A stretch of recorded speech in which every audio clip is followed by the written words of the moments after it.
Good afternoon and welcome to Pre-Season Live, or welcome back to Pre-Season Live. If you were joining us this morning, of course, Leicester in action twice today. They've already got one win under their belt this morning, and now they're taking on FC Köln, and we will bring you all the action here on Fox's Hub. My name's Lewis Mason. Good to be with you this afternoon. I'm delighted to be joined by Jerry Taggart and Matt Elliott. Jerry's been down the driving range in his break in the middle. Matt's eaten fair bit of pizza since we last spoke to you. Got to get the carbs in, son. Got to get but the hey, carbs. two-match day and we're ready to go again. Of course, Leicester will have a different lineup this time around, but a different challenge as well, with a team that have just won promotion from the German second division.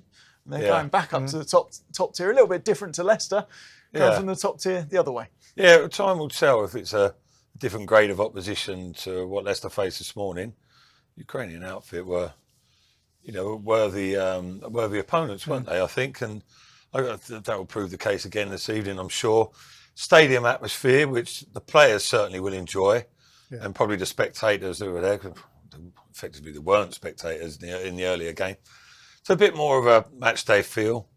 I wouldn't say like an upgrade in terms of test necessarily all round, but more like a match day environment, shall we say, and as we're edging closer and closer towards the season. Yeah, I think, again, similar sort of scenario to this morning in regards to how Marty would like to, you think Marty would like the game to go. Are you on first name terms already, yeah? No, I forgot a second name.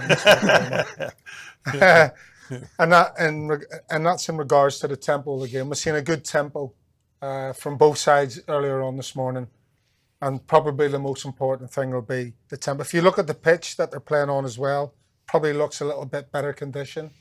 So the other things that we were talking about that didn't happen in the first half, maybe we'll get to see a little bit more, i.e. the passing combinations from the middle of the pitch to the top end of the pitch. Yeah, one thing that's definitely different is the lineup that Marty Cifuentes has selected today. So let's have a little look at that for this afternoon's game against FC Köln. And in goal, Jakub Stolarczyk starts for Leicester. Then across the back, you've got James Justin, Yannick Vestergaard, Connor Cody and Olabade Aluko playing. Then in midfield, Oliver Skipp and Harry Winks. Louis Page taking up that number 10 role. Then in terms of your wide players, Jeremy Monga and Casey McAteer with Jordan Ayew through the middle. So that's how things are lining up today. Who are you most excited about seeing? There's a couple of names there that we maybe haven't seen so much of. Yeah. Well, the one that stands out straight away is Jeremy Monga on that left-hand side. Yes, we've seen a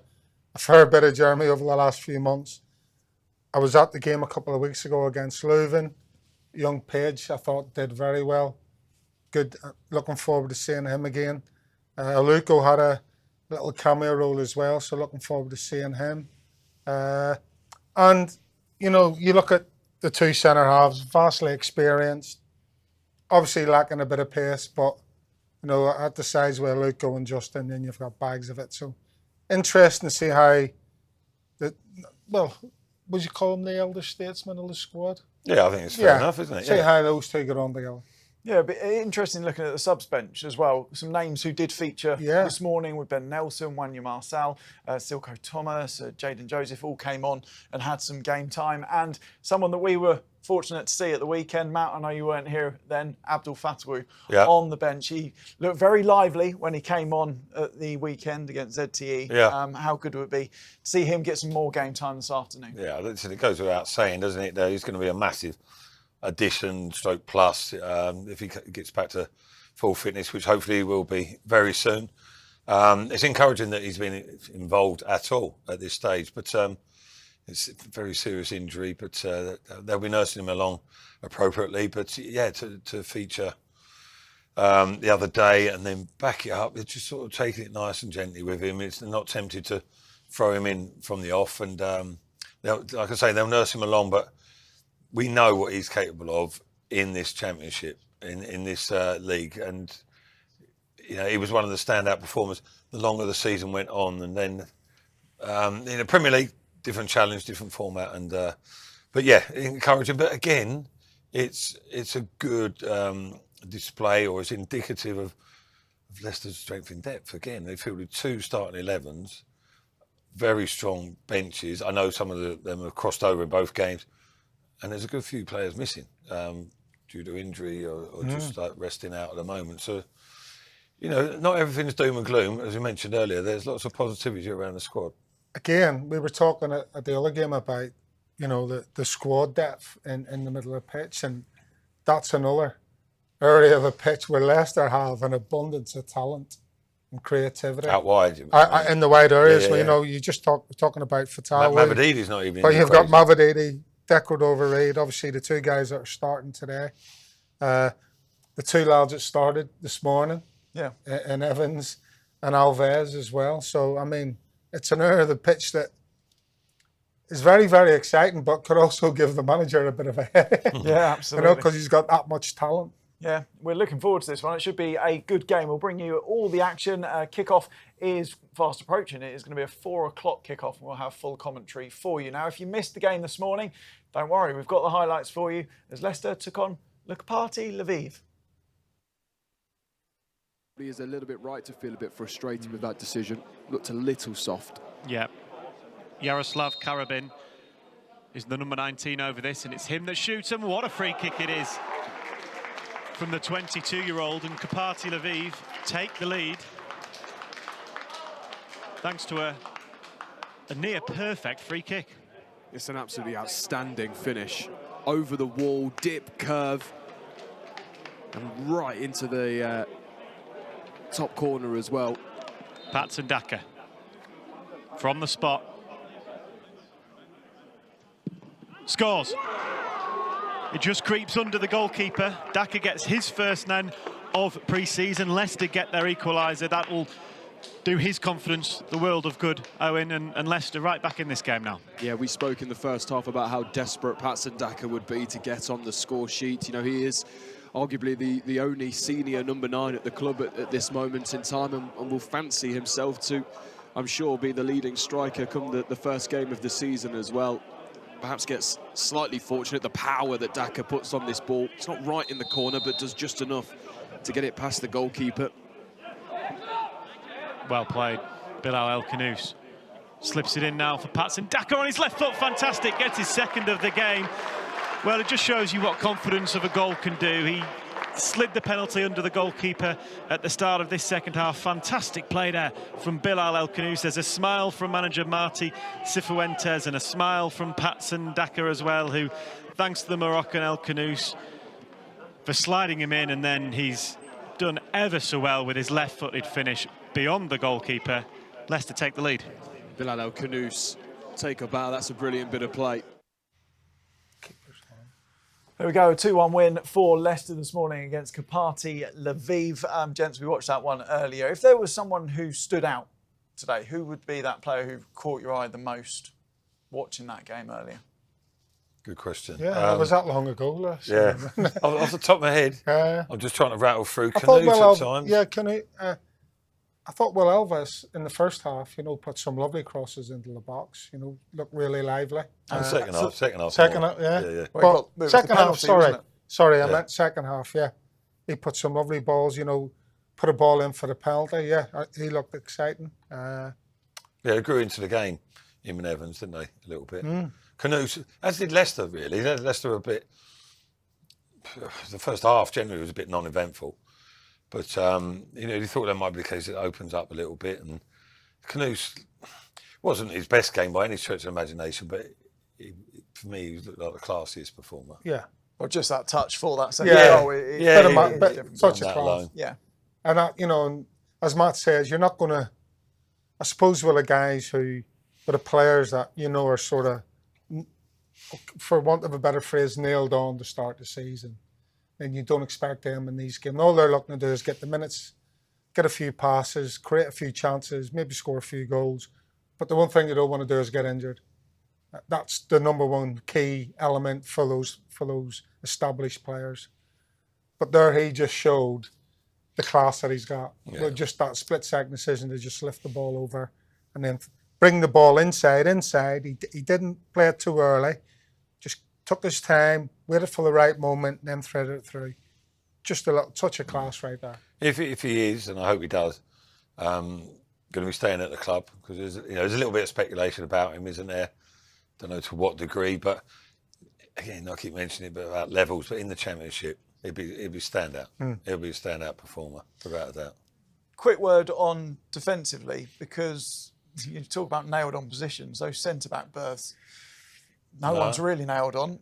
What would the guys be, what will Marty Cifuentes be looking for from the guys he's picked today for Conor Cody and Yannick Vestergaard? Yeah, well, I think just that solidity and reliability as much as anything. I don't think you're necessarily... They can both play, those two boys. They're good on the ball. They haven't had the career they've had for no reason. Not the quickest, but they read the game pretty well, Cody in particular. But I think other managers have, and I think Cifuentes will look at it and say, can I rely on those two still? Again, at this level. Premier League might be questionable as a pair, but Leicester hopefully going to be quite dominant in possession in the majority of games. So there's different roles for them to play. They're not going to be tested quite as much. So I think they'll be looking at them from the off initially. So this is, of course, the penultimate pre-season fixture for Leicester City. Fiorentina to come at King Power Stadium next week, and then it will be all speed ahead to the start of the Championship season. Sunday, the 10th of August, Sheffield Wednesday are the visitors to King Power Stadium. And of course, we're very much looking forward to that. If you would like to follow this season's games online on Fox's Hub, you can do. If you're an international viewer, you can get your seasonal pass online right now. And if you just enjoy the audio commentary, you can get our Listen Live pass via the website at lcfc.com.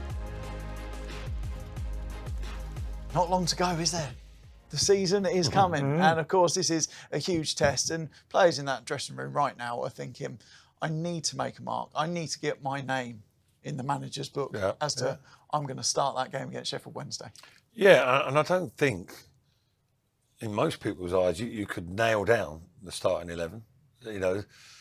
Let's say 3, 4, 5, probably in the manager's mind that are there. But there's plenty of positions up for grabs, I would say. And one good performance in isolation could determine that you start the season, and then who knows what follows after that, doesn't it? So plenty to play for. Well, the teams are heading out onto the pitch, so let's join our commentator for today's game. It's Dan Bates.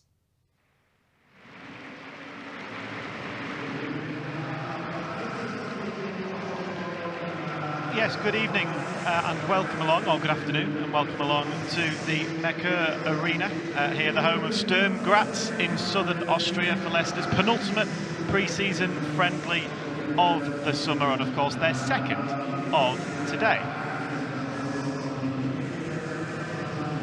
FC Köln provide today's opposition, newly promoted to the Bundesliga, having won the title on the last day actually with a victory last season to win promotion into the top tier of Germany.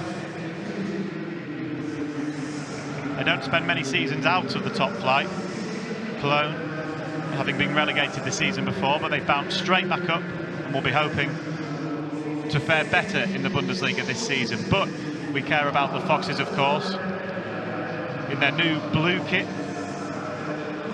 for this new season.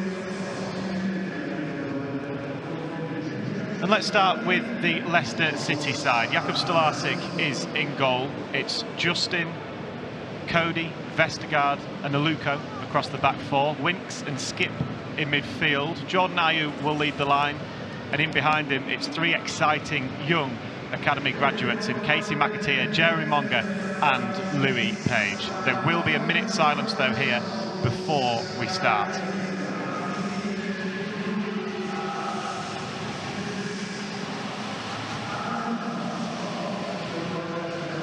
This is because of the tragic Austrian school shooting that took place here in Graz in June.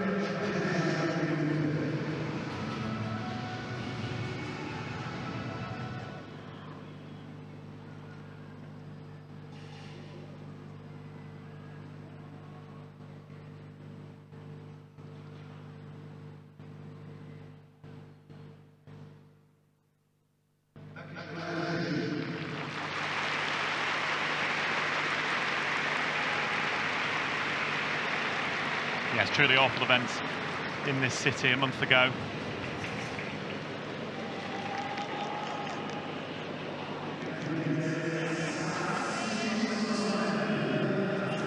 Jakub Stolarczyk preparing himself.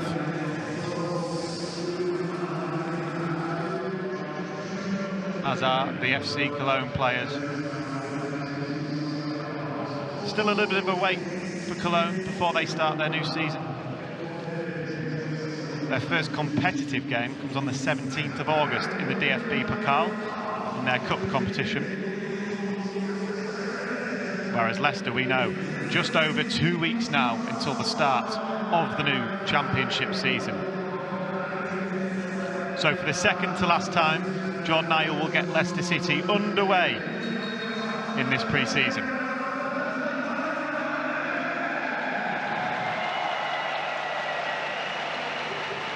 Four wins from 4 so far for the Foxes. 2 from 2 for Martí Cifuentes. Will he make it 3 from 3, and will the club make it 5 from 5 during this pre-season?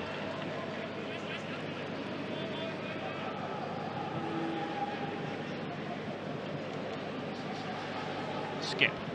Back again now for Cody.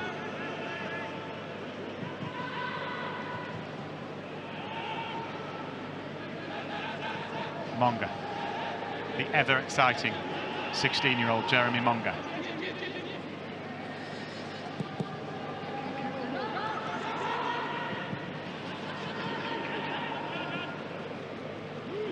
Skip scans and then turns into space.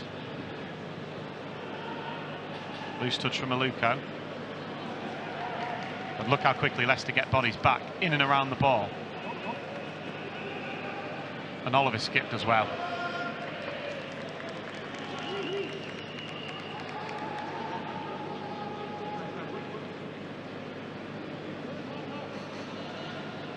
Conor Cody with the captain's armband this afternoon, alongside the ever-experienced Yannick Vestergaard.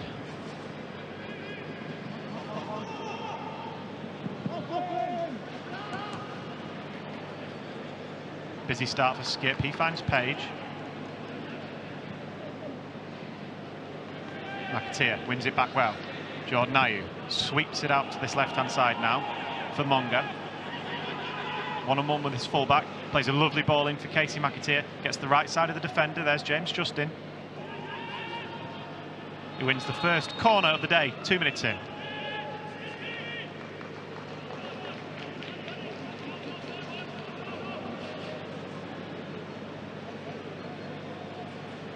Yes, he definitely kept that one in, Justin, before he put the cross over.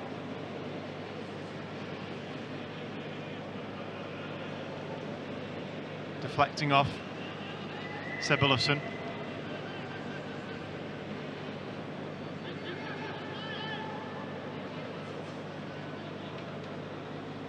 Ayew to take this now, the first corner of the afternoon. There's Vestergaard at the back post. He headed it back across goal. No one was there in that back post area, and suddenly Cologne can break. Page is the man holding up that break. Justin also tracks the run. It's a good first touch. It looked like it was a good first touch from Minor, but then it just got away from him in the end. Stolarczyk, as we saw in that friendly against ZTE last week, the first one here, of course, on camp in Austria. He's quick off his line. He was alert to the danger, and the scores remain 0-0. Justin. Monga. Winks. First touch of the ball for him. He finds Page. Back in now for Skip, and the referee's blown his whistle. The Cologne number 6, Eric Martel, has stayed down. He's obviously a little bit hurt. The referee just has a word with Louis Page.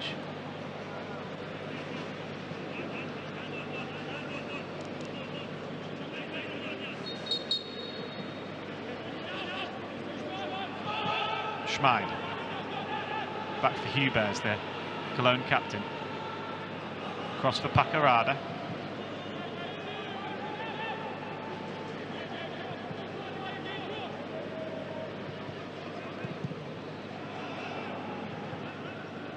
Here's Schwaber, the goalkeeper.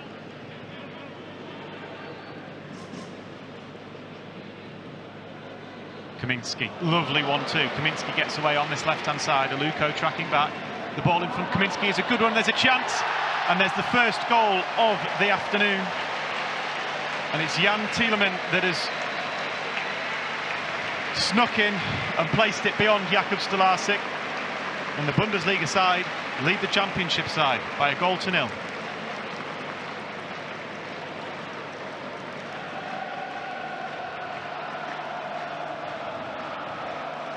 There's a number of Cologne fans that have made the trip here to Graz. They'll be pleased with the start they've seen, of course. Nice ball in behind. And the finish was a really good one. Beyond Jakub Stolarczyk. And just like they were in the first game of the day, Leicester City fall behind.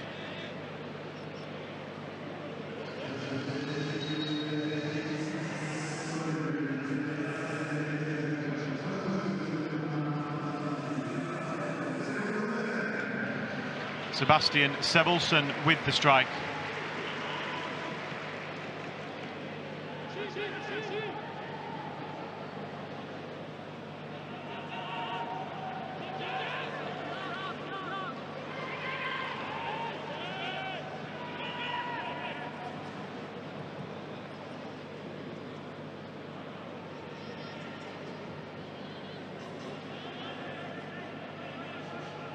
The right wing back of Cologne there, getting forward. It is very much a three at the back for Cologne. 2 wing backs, 2 in midfield, and 3 forward players.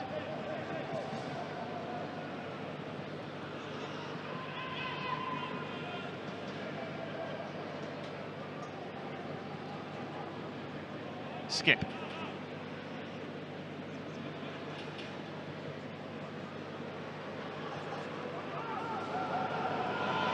Cody.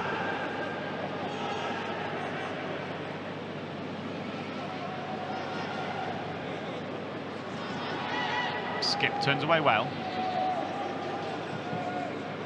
Ayew flicks it around the corner for Aluko. McAteer now for Page. 1-2 with Skip, back to Cody. Justin. Mongo, one way then the other. Accelerates into a little bit of space and comes back for Winks. Page dropping deep. McAteer.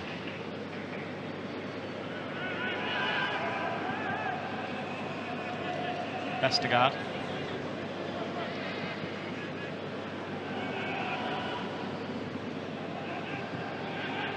Aluko.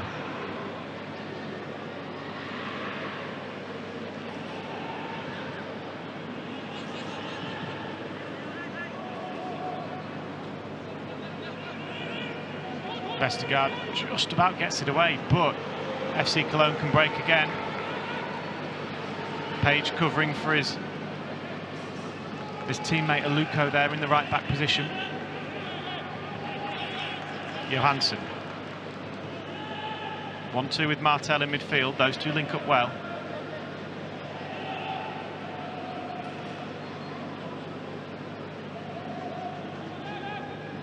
Is Hubers.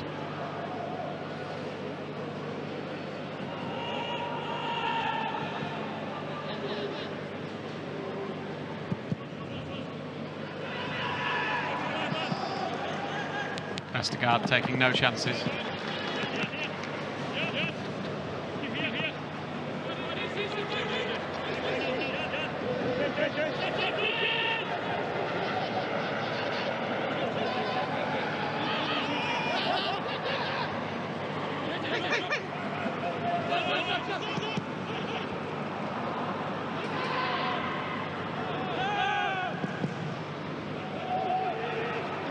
Ayew challenging.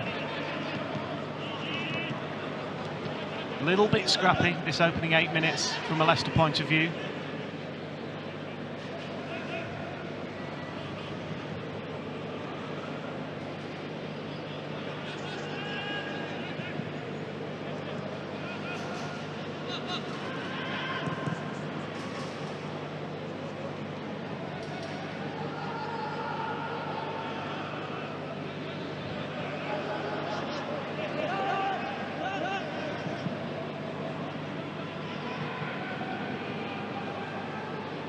Cody.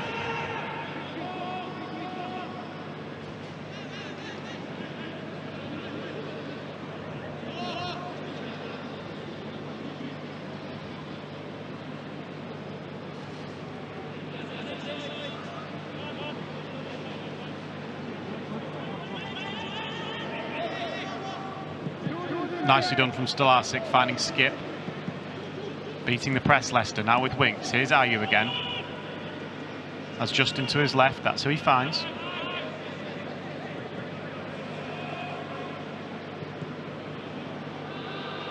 Cody looks early for Ayew. That was almost a good ball from Connor Cody.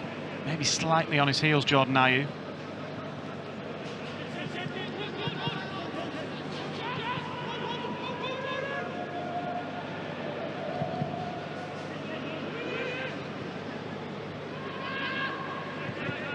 Vestergaard.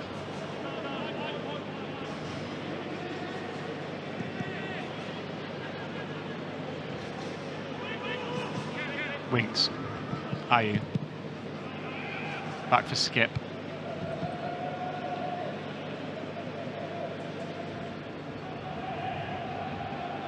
Page. Page away nicely. Oh, the flag just goes up on that far side. Looked like he might have kept it in. Sebastian Sebulson, though, the goal scorer for Cologne, only joined the club a week ago, making an instant impact in this right wing back position. And here he goes again. He wants it again, and he might get it again here. Off goes Sebulson. Ball in towards the back post. Finds the head. What a fantastic save from Jakub Stolarczyk. Vestergaard gets it away. Yeah, what a brilliant save from Stolarczyk in goal there. Saves what will look to be really a certain goal. It still remains 1-0. Leicester have more defending to do now, though.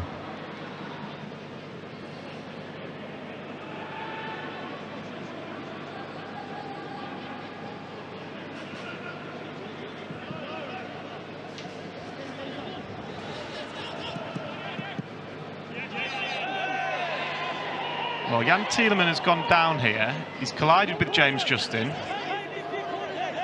The Cologne players want a penalty. The referee hasn't given one. He's given a goal kick. But Jakub Stolarczyk there, what a terrific save this was. Sebulson, the goal scorer, again free down that right-hand side. His ball into the back post.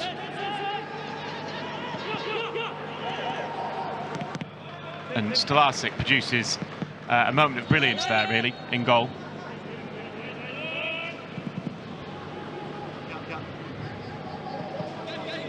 Leicester yet to get going, really, in this game, 12 minutes in.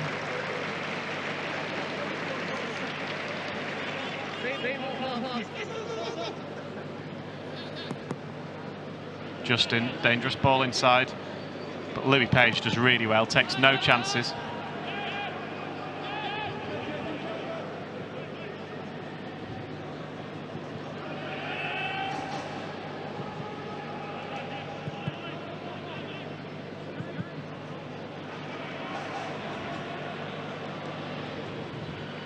Here's Miner.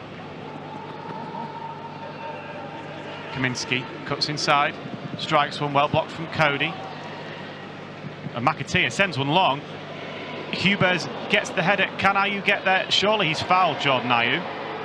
He wins it back really well, Ayew. That was so nearly a chance, but Hubers, the captain, did so well to just get his head on it. The referee lets Jeremy Monga have an advantage. Justin now to Monga again. Number 66 on his back, looking for the route to goal. And there he is. Still Jeremy Monga.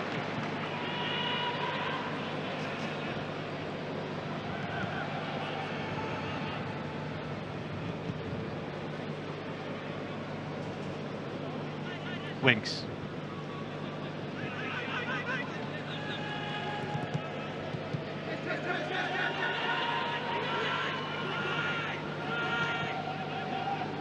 Schmid plays it back to his goalkeeper, gets it back again. Here now for the very busy Sebulson. Well done, Aluko there.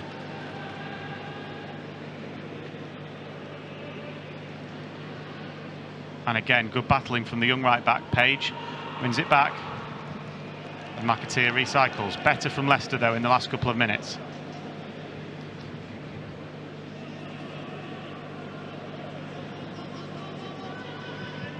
Justin for Monga. Lovely. Again, from Jeremy Monga. And he finds Jordan Ayew. What can the Ghanaian produce? Stands up his defender. Into that position where he scored from against ZTE last week. Puts it in, this time cleared. Decides to come to Justin this time. His ball in.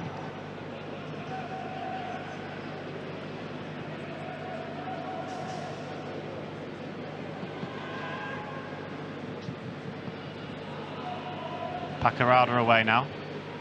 Linton Minor wins his side a free kick.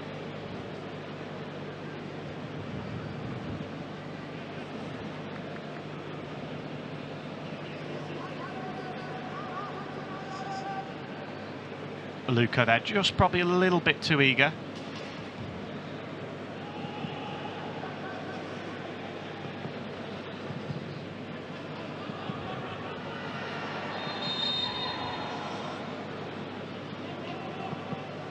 Olabade Aluko, only 18, part of this crop of young players that look ever so exciting.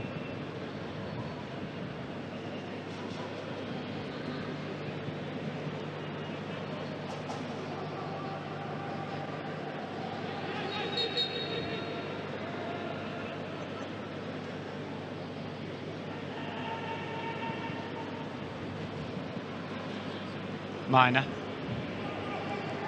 Dinked over the top now. Kaminski inside. Back to Minor.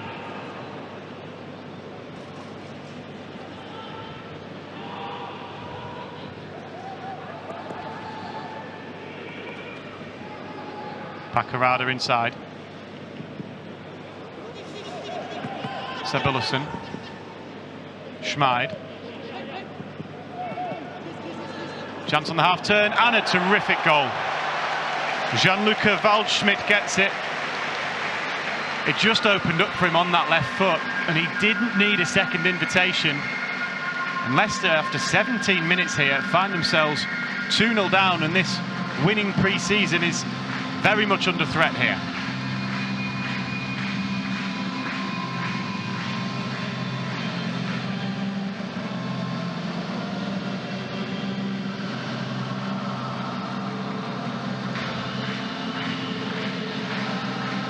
No chance really for Jakub Stolarczyk. It's a great finish from Waldschmidt, who curled it around Yannick Vestergaard into the corner of the net.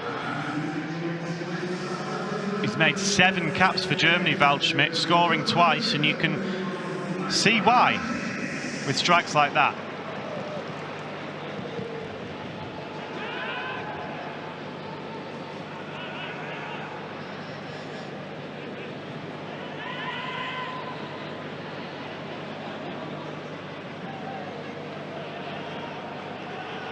Signed on a free from Wolfsburg in July 24.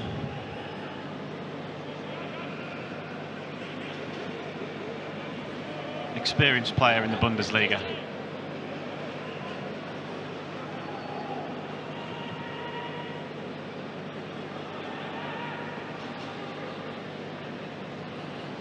Johannesson.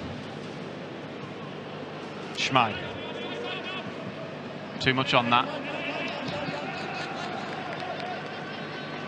But manager Lucas Kwasniok will be happy with what he's seen from his side.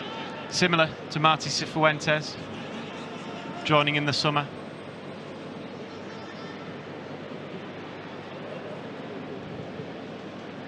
Taking over a side that have just won promotion to the Bundesliga as Cody switches out brilliantly to Casey McAteer. He just couldn't keep it in there, the young man.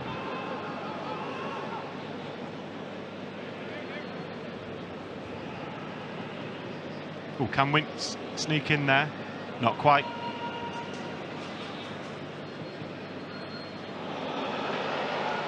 Nicely done from Pacarada. Into midfield it goes. Schmid. the right centre-half with the ball now. Into Johannesson. Icelandic international. Again, a lot of experience in this Cologne side as Waldschmidt plays it wide. Cody's dispossessed. There's Johannesson.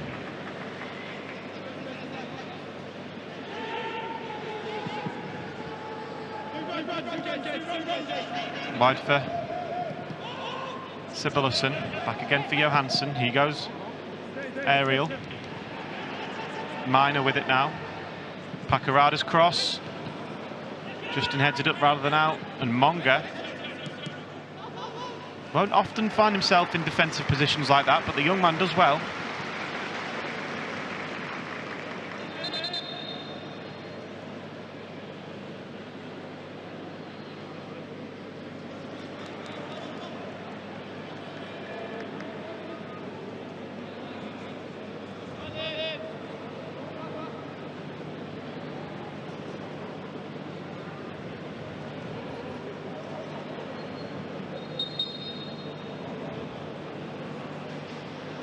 Vestergaard.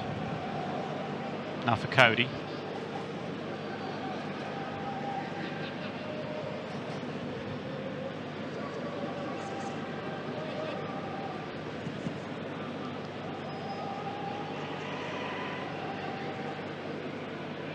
Louis Page. Turns in and out, comes away with the ball.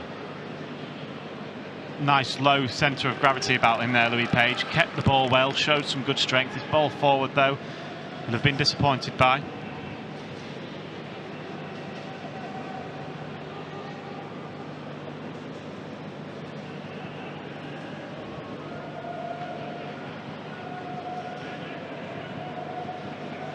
Here's Eric Martel.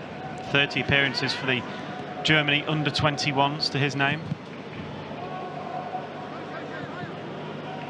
Gets it back again here. Van Schmeid. Nice little 1-2. Martel, fouled surely by Jordan Ayew, and he is. We know he does that, Jordan Ayew. He's very quick to get back, help his midfielders out.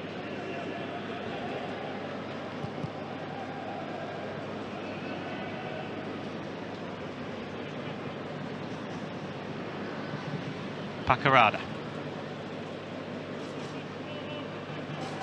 Minor, back again for the Kosovan. Pakarada.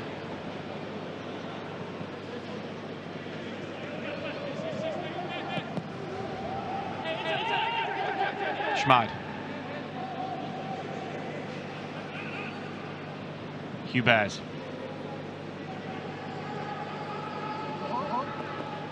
Kaminski. Casey McAteer, though, does well.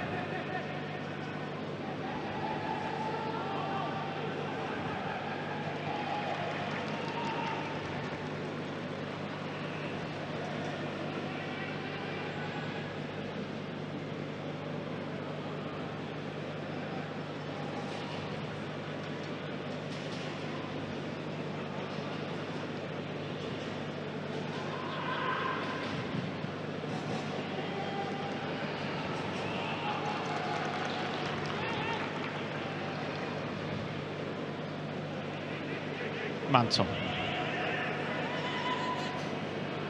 Schmeid. Substitutions. Back again for Schmeid. Thielmann.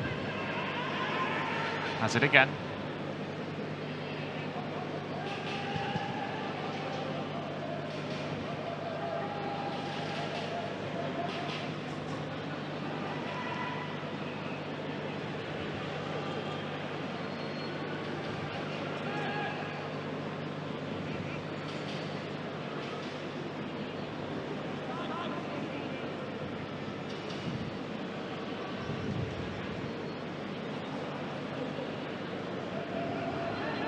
Pakarada. Throughout pre-season, we've seen Leicester dominate possession. I'd hesitate to say they're doing so in this one now. The ball comes forward towards Waldschmidt. And Vestergaard there uses every bit of his 6'6" frame to win the header. It would have been offside in any event. Just going too early there. It looked as if it was over Vestergaard, but the Dane was in control.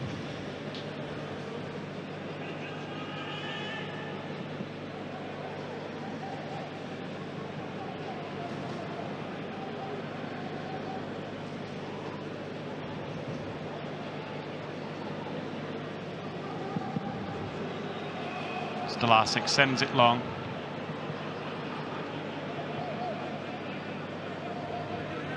It's met though by the Cologne captain, and Vestergaard now goes to Justin. Here's Ayew now. The Cologne manager almost trying to get involved himself as Monga flicks it on for Justin.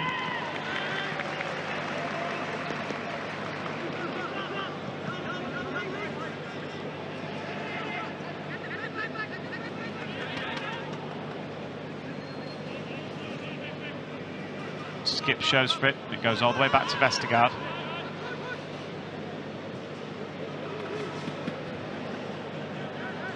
Here he is again.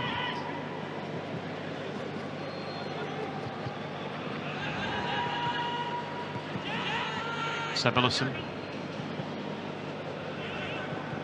They're doing well to find pockets, the Cologne midfielders. Not afraid to use the ball in and around their own box, and this is why, because they can come away. The wing-back formation working really well for the German side at the moment.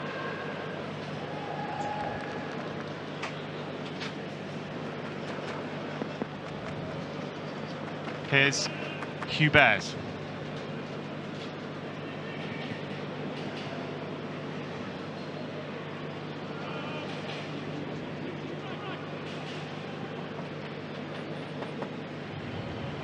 Played 80 times in the Bundesliga. We'll be hoping he can captain his side to safety in the top flight. Martel now wide for Sebelusson.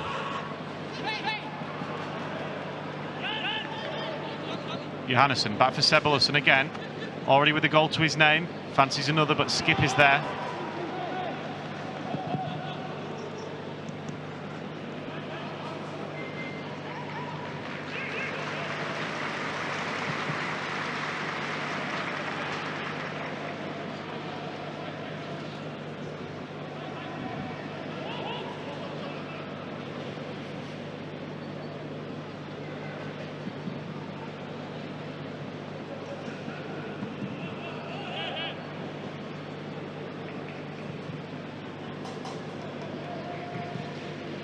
Sebelusson again. Seen a lot of the ball in this opening 27 minutes.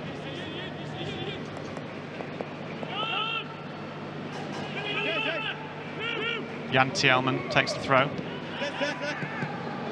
And sends it all the way back. It's a difficult one for his captain to deal with, but he does well with Jordan Ayew bearing down behind him.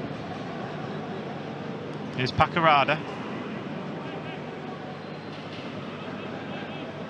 Martel.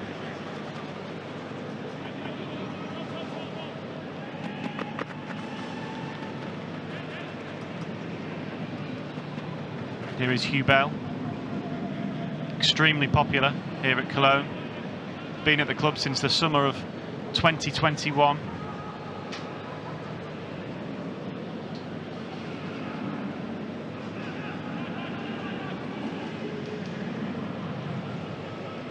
Minor. Can't get it past Oliver Skip. Ayew surely fouled. A little bit of a needle there between the two of them. We know how many fouls Jordan Ayew can win for his side.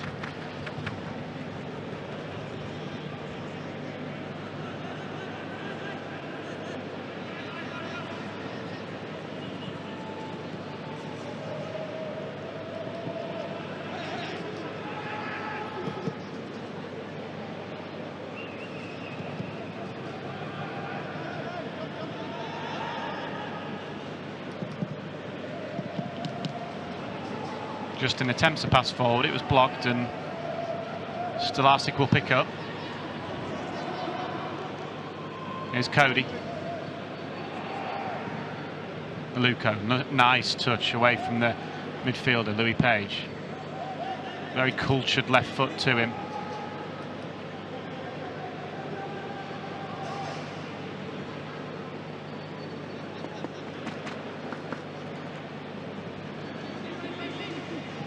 Skip, time to turn. Away from 3 of the forward pressers from Cologne. Looks for Luko. What a run that is from the right back, and he finds Jeremy Monga on this left-hand side now. Monga back again for Luko. Decides to pass on again for Monga. Justin, edge of the box. Curls one, James Justin. What a terrific save from Schwaber. That looked like it was in the whole way from James Justin. A terrific effort, not too dissimilar from the goal we saw from Cologne. But this time the goalkeeper just gets a fingertip to it. Let's take a look here. Justin, we've seen him do that. Stoke springs to mind, Cardiff away springs to mind, and he's almost curled that into the top corner, but the goalkeeper, Marvin Schwaber, was just about equal to it. Second corner though for Leicester of the afternoon. Ayew across, this time from the other side. It's in towards Vestergaard again. He's an obvious target. Cologne can come away, and they're breaking again. Louis Page is on his own with 3 here. And this is where the ball comes. Slightly too much on it. Page did well to marshal the 3. Here's Johannesson. He gets it back. Johannesson again, his ball in.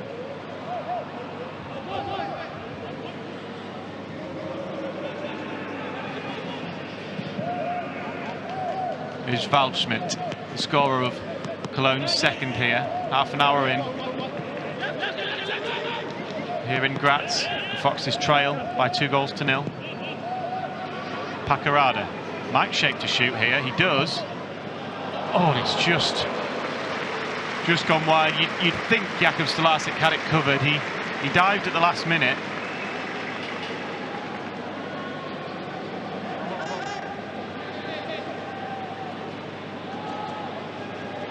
Pacarada's attempt just flashing wide.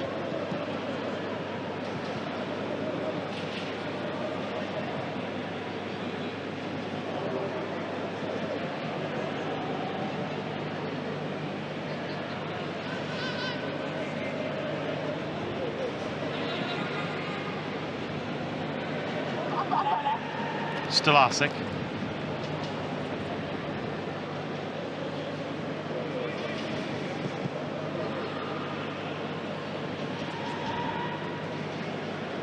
Page back for Cody.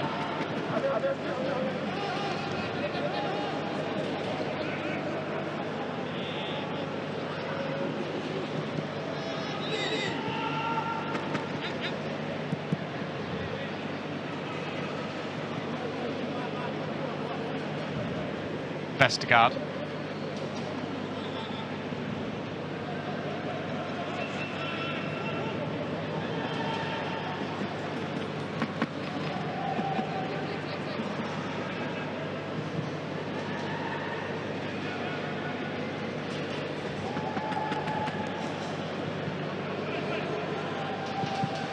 His wings.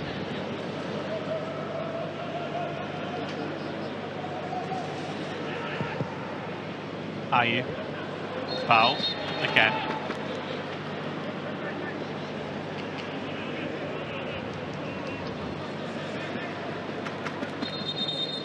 Game's just settled down a little bit now.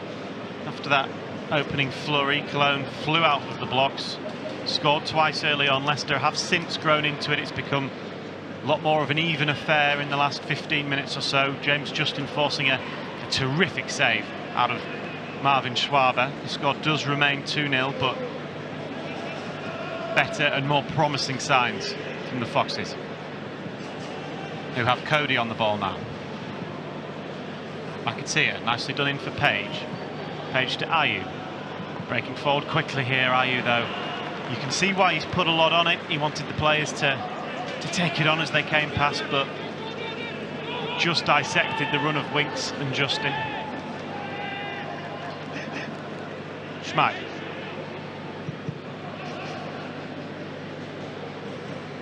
Pacarada.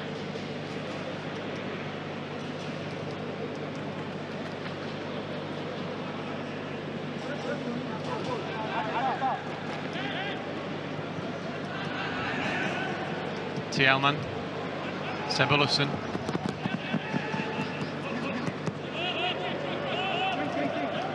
Johannesson, a little bit of space.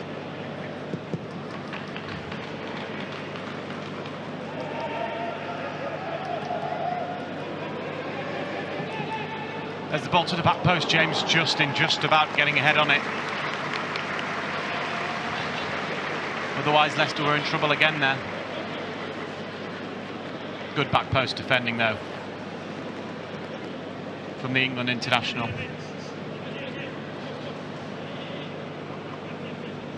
Leicester now have to face up to a corner on Kolon's right.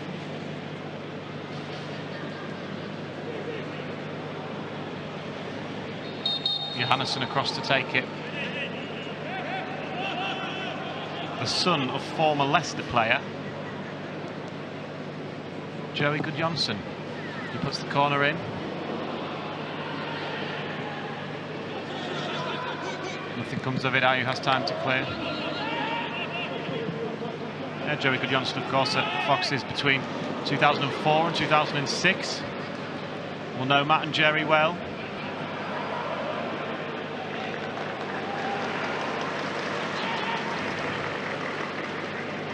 And here is that man, Johannesson.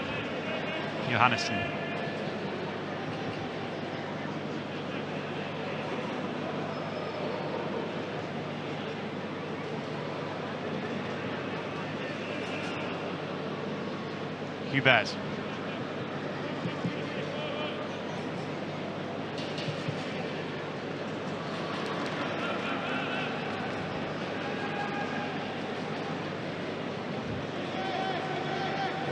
We're just over 2 weeks away now from the start of the season.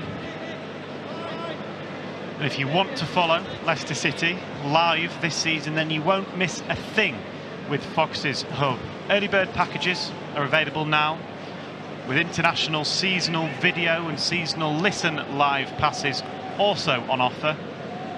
For more information on what is available to you, all you need to do is head onto the website, onto Fox's Hub, and all the information will be there for you. But hurry, because Sheffield Wednesday come to town in just over 2 weeks' time.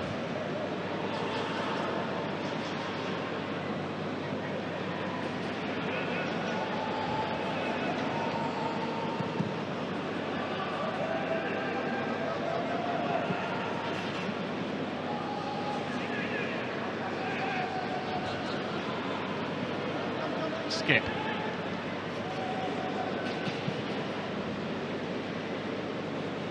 We saw Winks and Skip paired up, didn't we, against ZTE?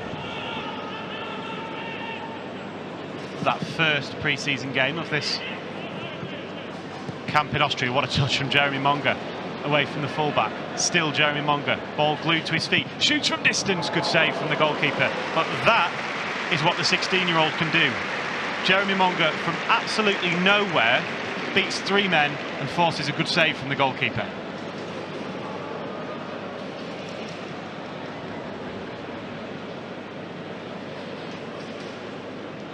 I'm sure it's just a matter of time before he finds the net.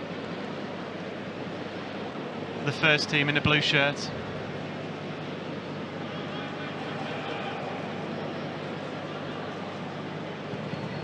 From the resulting corner, there's a chance, and it's somehow rolled across the goal line. Justin, I think it was, that attacked the ball. It was Justin. It looked like it did take a deflection. The Leicester players wanted a corner. They didn't get one. Justin looked like he headed it into the back of the Cologne defender. It went out for a goal kick. That will go down as a chance, though. James Justin scored with his head at the Emirates last season.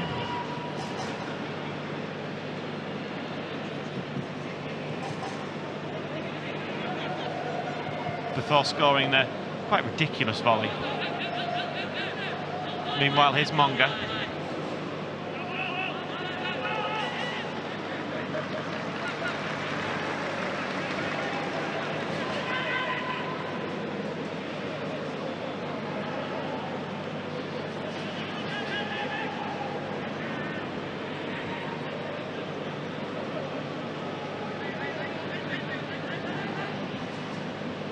Justin.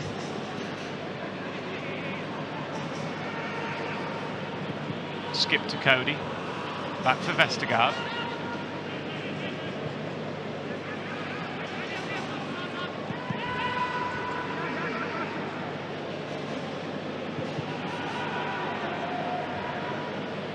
Here's Page.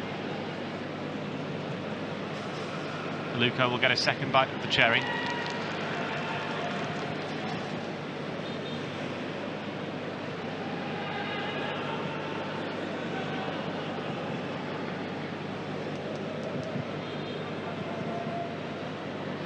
Here's Justin, 5 minutes to go until the break.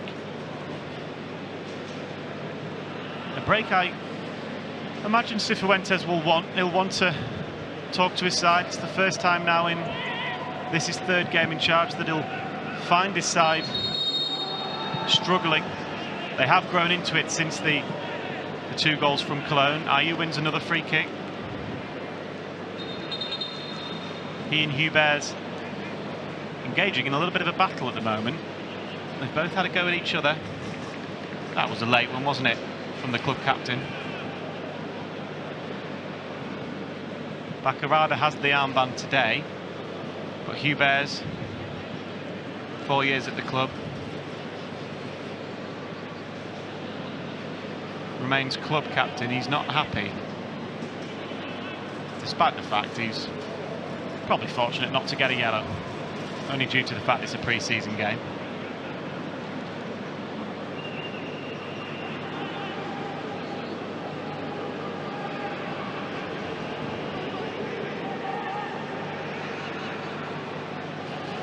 I suspect if he does that against Mainz on the 24th of August in their first Bundesliga game of the season, he will receive a yellow card.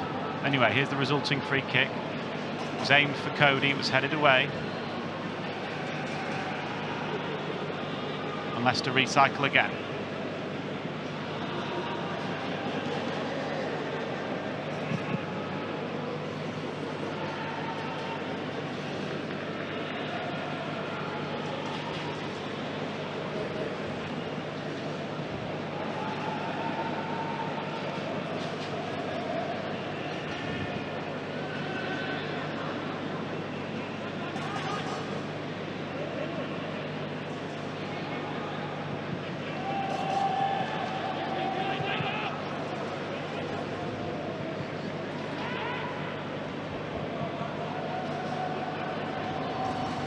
Oh, given away, Jeremy Monga with a chance. He does get on to the loose ball.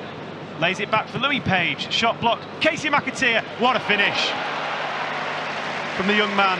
Casey McAteer, terrific strike. Page was the one who first had a nibble at it. It then landed at the feet of the man who scored his first King Power Stadium goal in that game with Ipswich right at the end of last season, and hopefully his little run of scoring can continue then. Good finish from the number 35. Monga was quick to get onto that loose ball. Was patient, found Louis Page.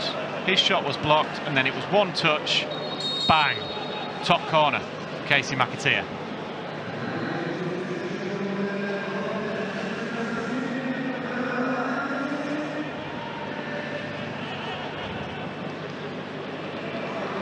Well, I said Martí Cifuentes would want that half-time whistle. Probably less ready for it now, but he'll be very happy with the fact his side have got back into this game.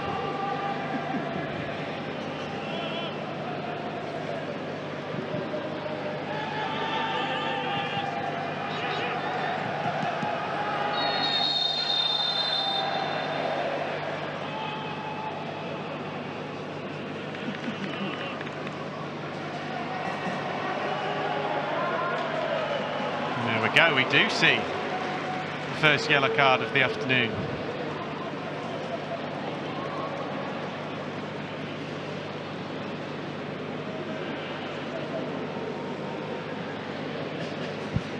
Justin being spoken to. Vestergaard has his say.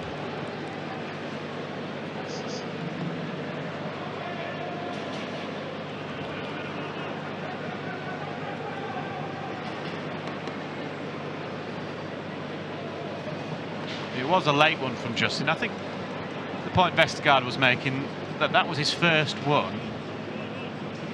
I think it looked a little bit worse than it was as well.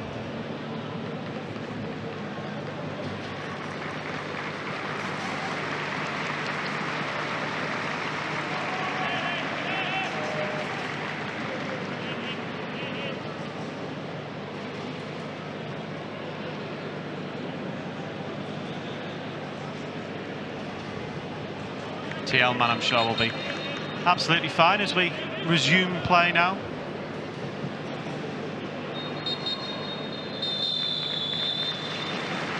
For all of 5 seconds as the referee decides to blow the half-time whistle. So Leicester a little bit slow to get out the traps. Cologne taking a 2-0 lead. James Justin forced a brilliant save from Schwabe in goal. Jeremy Mongo with a fine piece of play also produced a decent save from the edge of the box before Casey McAteer fired the Foxes back into this game. At half-time here in Graz, it's Cologne 2, Leicester 1.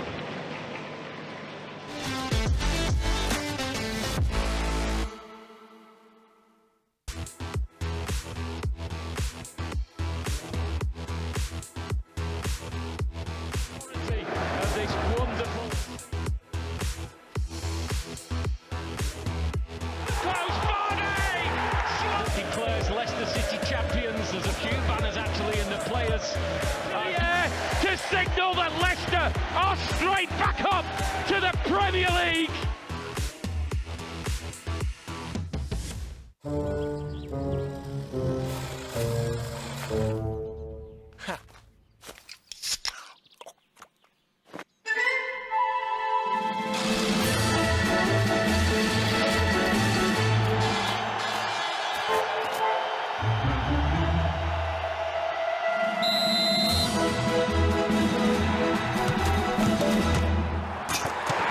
Red Bull gives you wings.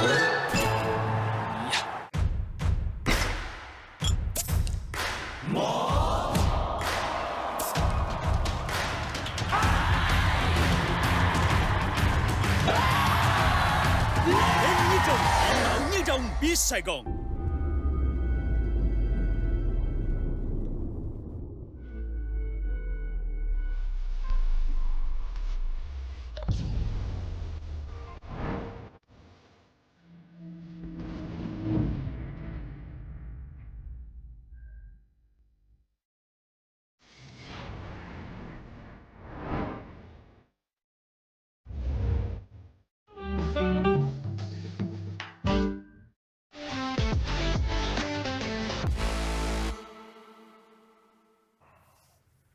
Half-time and Leicester 2-1 down against FC Köln in their penultimate pre-season friendly. And, gents, a bit of a lifeline from Casey McAteer there at the end, but largely a bit of a runaround from the German side. They've given Leicester a challenge today.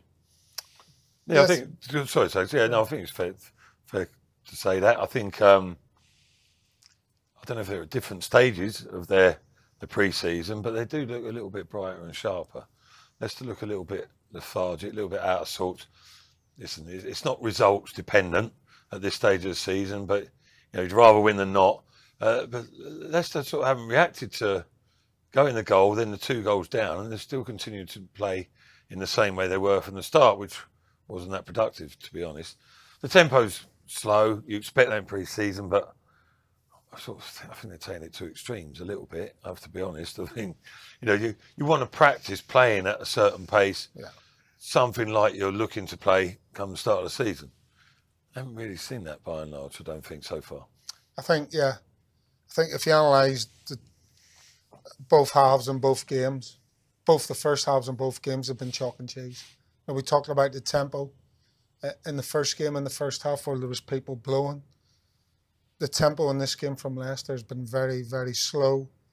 The German team have had a good tempo to the game, good slick football, and deserve to be in the league. And obviously that'll be frustrating for the manager. Yeah, they started really fast, didn't they, FC Köln, and they scored very quickly. We can have a little look at that first goal that went in, and it was so easy for them to work their way through the Leicester defence. Well, look, there's a couple of straight runs, and that's basically it. The number 7 is it on the far side, and the guy who eventually scores a goal. Basically, it's 2 straight runs, and no one goes to pick them runs up. And eventually, as I say, the ball is passed through the middle of the 18-yard box, which is, as you know in football, that is the most dangerous area of the pitch when you're trying to defend it. And that, for me, that's far too easy.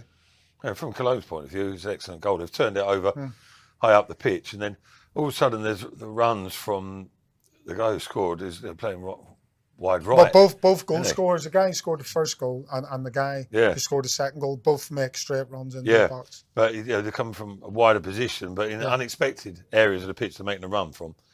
But you've got to be ready for that. You've got to be prepared. And Leicester look pedestrian in the extreme. Is there a communication thing there that player needs to be passed on? Yeah, well, I personally think it happens very quickly. So you've got a nanosecond to actually give information. So defenders have got to be, in this instance, Vestergaard has got to be aware of what's around him. Is there a run coming from behind me?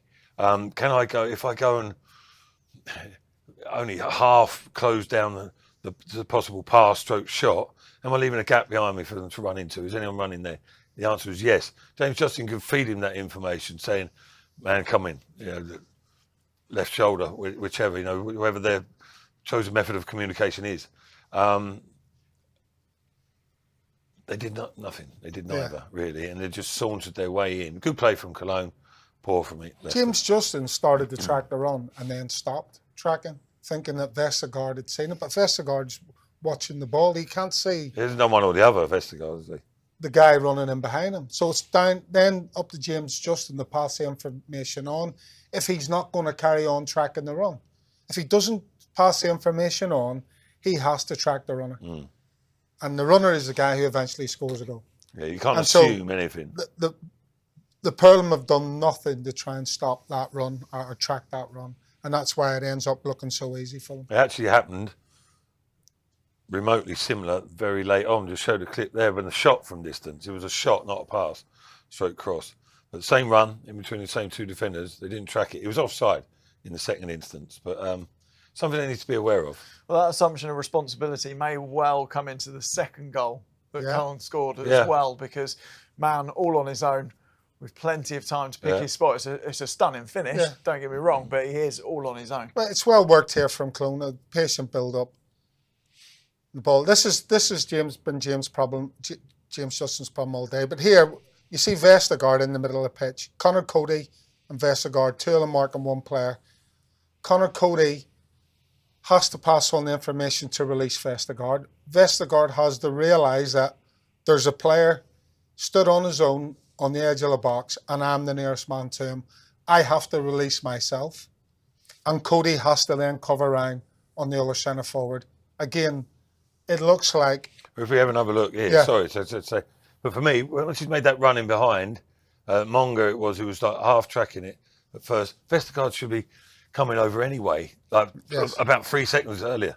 Just to be, because the fella got the run on Monga, so Vestergaard should be thinking, well, if that comes through, I'll just cover that. So he should have been halfway there anyway.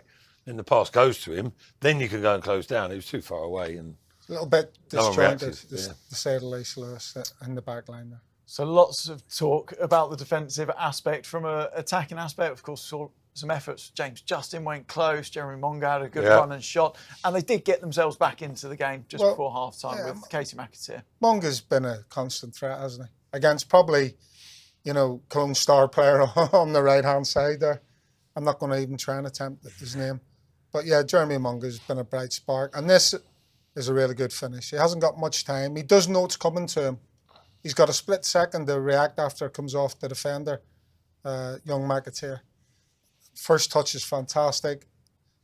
And what he does brilliantly is he composes himself. He calms himself down, steadies himself, and doesnn't try and rip the back line out. He places it into the corner. Superb finish. Yeah, really good goal. And of course, gets Leicester back into this game, a game which, of course, we have said it's not all about the result. It is about getting those minutes under the belt. Yeah, that's the most important thing.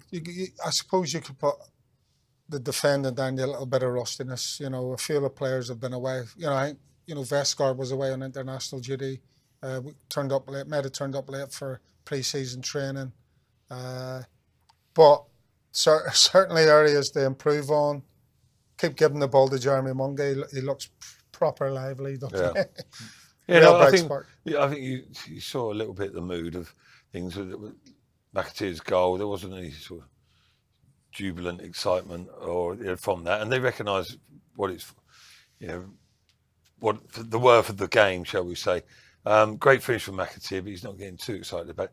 But it's about, yes, it's getting the minutes, but it's getting into some sort of rhythm with your play as well, and individually and as a group. And I think Leicester will be looking to improve on that front in the second half. The tempo needs to improve. Yeah, exactly. You know, there's no point going through the motions, you know, and dragging it out, because that's not the full value of getting a 90-minute workout, is it? No. You want to go and test yourself. and also, you know, when they're trying to recycle the ball in the midfield, I think they need to get turned a little bit quicker and look forward instead of playing it in and then playing it back to the, you know, the centre halves or the full back. Yeah. They need to We know they can do that. encourage themselves. Yeah, you know, It's testing yourself. Harry Winks and Ollie Skip are two players who can get turned in the middle of the park on the half turn, look forward for a pass and build from there. Everyone pushing up together and not constantly going back to the centre halves or the full backs. Because when they do that, good teams like Koln, all they do is get their players back and set in good positions, say, right, come on, break us down. Well, we'll have all the action from the second half very shortly back in Austria. But if a double helping of Jerry Taggart and Matt Elliott isn't enough for you today, then on Monday, they have a brand new episode of the podcast, Leicester's the Place, coming out. And Martin Waghorn is the guest. Aha. So when he first came, we all know he struggled a little bit, didn't he? Like with everything going on. I just remember pre-season. I remember him coming in. Where I think we were in Austria at the time, and everyone's like, "Oh, we've got this lad from non-league or whatever. Jamie Vardy's coming in. He's a bit whatever." Everyone's like, "Oh, fair enough." And I just remember him just laying into everyone, like annihilating, battering people, smashing people. And everyone's like, who is this guy? Just giving everyone a load of abuse and thinking, people are saying he needs to calm down. Do you know where he's come from, where he is now? And look, he was just so raw. Within days, everyone just loved him. Like his personality, just. The only problem is you just could not rest when he was around you. Dressing room, you knew something was getting cut up, battered, DP'd, like anything. You just knew you just couldn't leave him alone for a minute. And it was just That's like, unusual, isn't it, to come straight in from like lower level, straight into the mix. into that level, he's just like, I'm coming for you. Plenty more from Martin Waghorn on Leicester's the Place. The latest episode is out on Monday morning at 7 o'clock, and you can get hold of it wherever you listen to your podcasts. Isn't that right, Jerry Taggart? It is. One take Taggart to call me on that, don't they? But the last few times I've done it, I've had to do a couple of retakes on that side of the thing. That's your And department, I'm sure mate. the next time we do a podcast, I'm going to have to do a couple of takes as well, because I'm a little bit rusty, a bit like a few of the players out A there. little bit creaky and all. Yeah. How are you enjoying sitting down with former teammates good fun. and former people who've been involved at Leicester? No, I love it because I'm speaking for Jerry. I think we both do. No, but that's good. But like some of the times it's with lads or people that we know through the years, but sometimes, like Waggy there, I personally, you've met him before, Yeah, and you know I him was and coached him, coaching didn't here. you? I've never met him before, but you get a gist of what he's like, and straight away he's in the mix. He's a great lad, come across really well, really open, down to earth, told a few stories, open about his own career, his own troubles, etc. You know, just a bang on lad, and I could see why he was so popular, not just with the fans here, but with his teammates as well. But They're the best sort, aren't they? yeah, The ones that just sort of they feel comfortable sitting with us too, and they just, you know, open up. And I think, or I like to think, like Joey says there, because we're ex-players, and so like we say to them before, look, we're not going to grill you. We don't want any, expose any scandal. We're on your side, mate. Do you know what I mean? And they're like, yeah, no problem. So they relax and just talk to us, don't they, a little bit? It's just not like, being grilled by the media as such. But no, we've had Martin and Neil. I don't know if people have seen that. That was, I was going to say, a great honour for us, wasn't it, to speak to our old manager, who we're still in awe of now. But then, we talked to the other players, and I'm sure there'll be a good few more to come, hopefully. And the best of all was McAteer, the kit man. I don't know if that one's out yet. Has that been out? I don't know.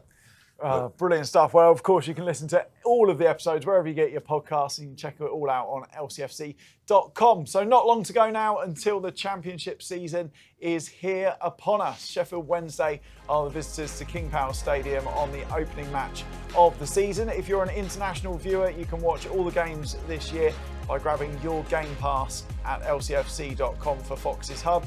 And if you enjoy just the audio commentary, you can help yourself to a Listen Live Pass. Again, you can find it lcfc.com and just hit Fox's Hub. As for today, we will have all the post-match reaction. We'll get some of the interviews from some of the players after the game as well. But let's see what happens in the second half. Leicester 2-1 down in this game against FC Köln. And to talk you through the second half, we can join Dan Bates.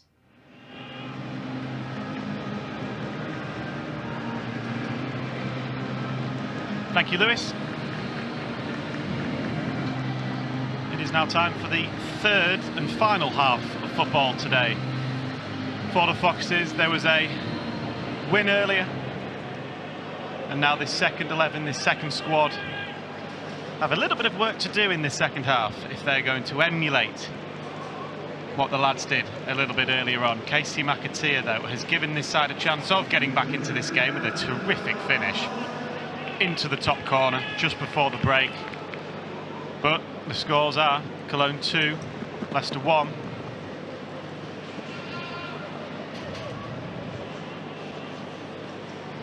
I make it 5 changes, incidentally, for Cologne at the break. But importantly, from a Leicester point of view, it's the same 11.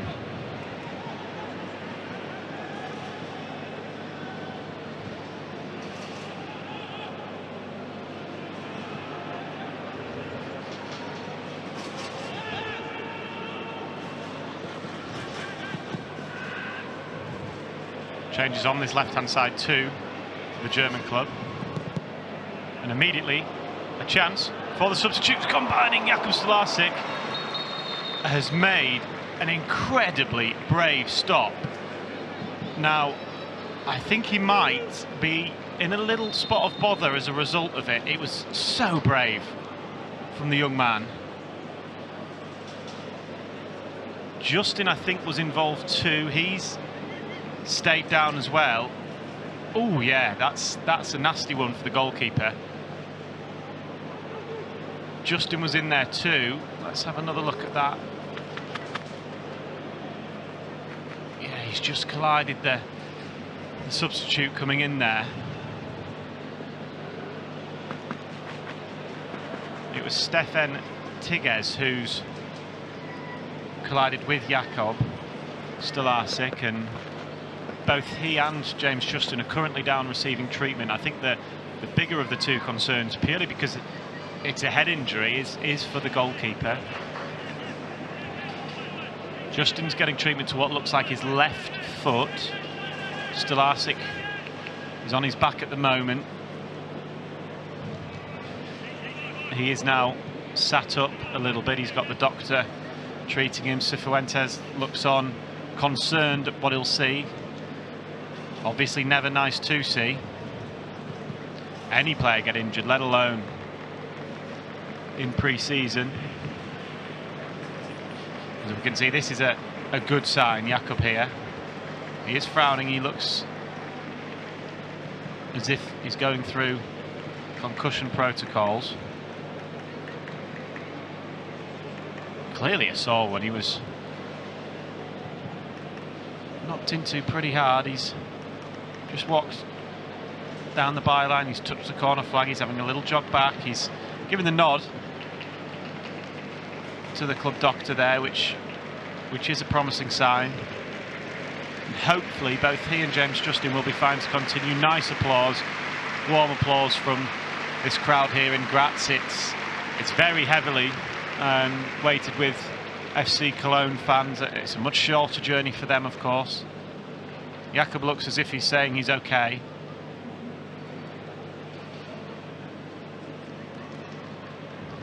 But great piece of goalkeeping though from Stolarczyk. Great piece of defending as well from Justin. Both of them putting their bodies on the line to protect the goal, and after a minor delay and a slight worry, we are back underway and everything seems okay as Vestergaard sends a long ball forward for McAteer, the goal scorer, to chase. Really nicely done from Casey McAteer, who's gone down. Now he's holding his foot and wanting a free kick. Nothing doing there.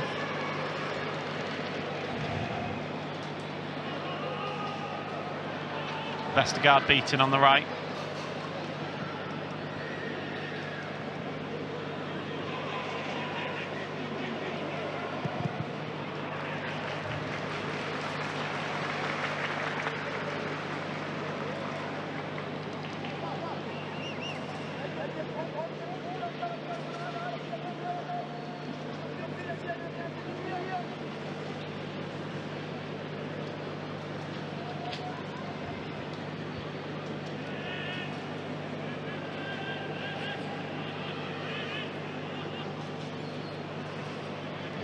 Corner on this left-hand side now for Cologne.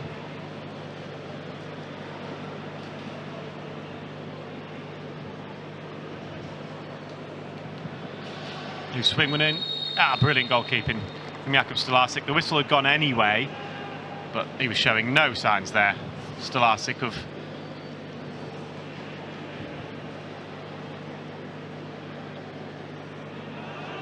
having any repercussions from that head injury.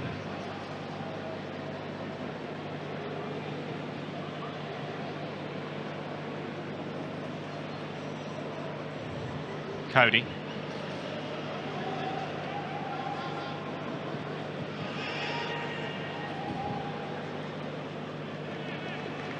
Justin, too much on that.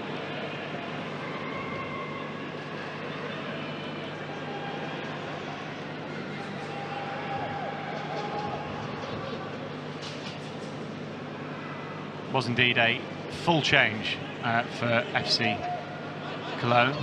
So 11 changes at the break.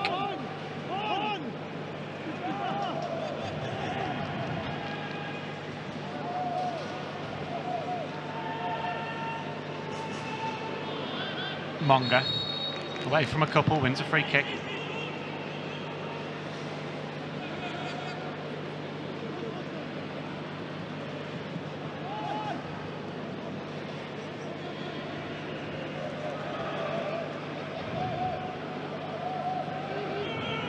Notably in goal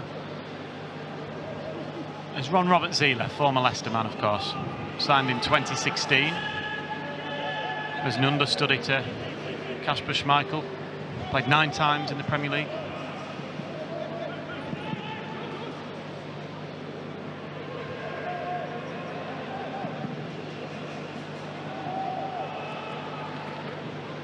Oh, will that sneak through for McAteer, who was quickly off his line, was Zieler. And McAteer sprints back to try and help win the ball back. Cifuentes like that below us. He's clearly impressed him since coming in, Casey McAteer.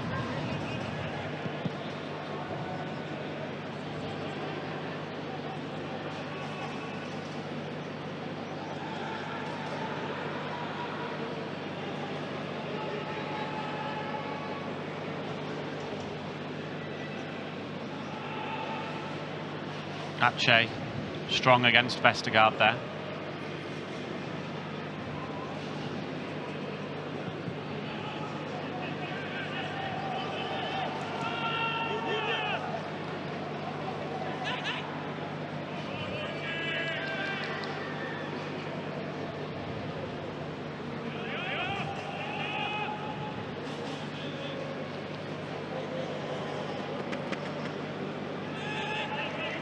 Here's Elmala.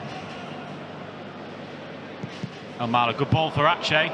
Stolarczyk quickly off his line again to smother, but the flag goes up on the far side.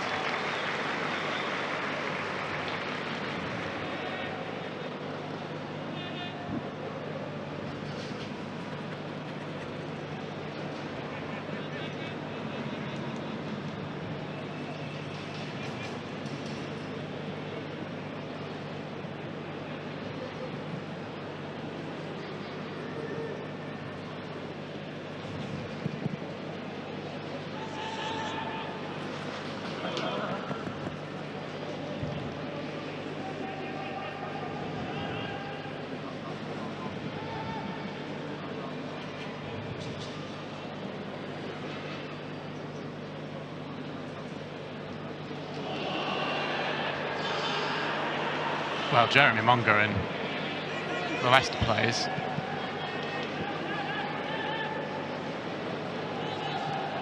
not happy with the referee there, and they're rightly so, but Monga can have it again now. Back for Justin.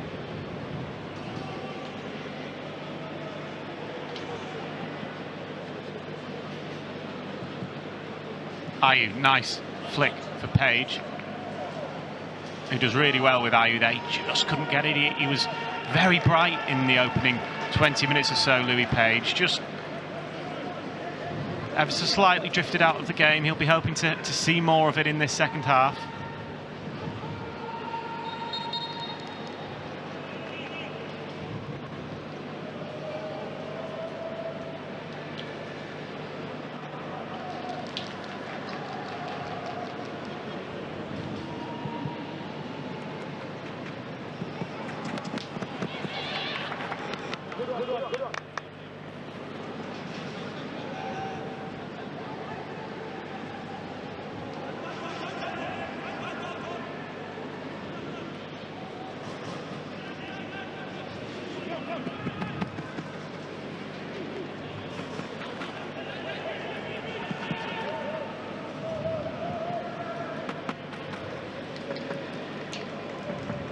Ayew, ever harrying. Here's Heinz though, on to Tiguez. Elmala goes one way, then the other, past Aluko, who sticks to his task. It falls out to the edge of the box, and the shot wasn't troubling Jakub Stolarczyk.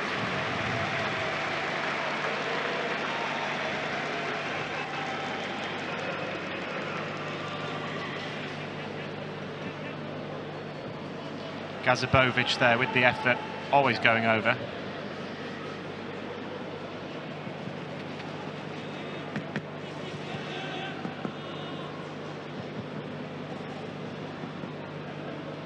Skip. Cody now.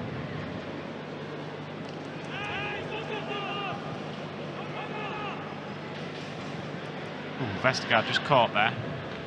Here's Cody.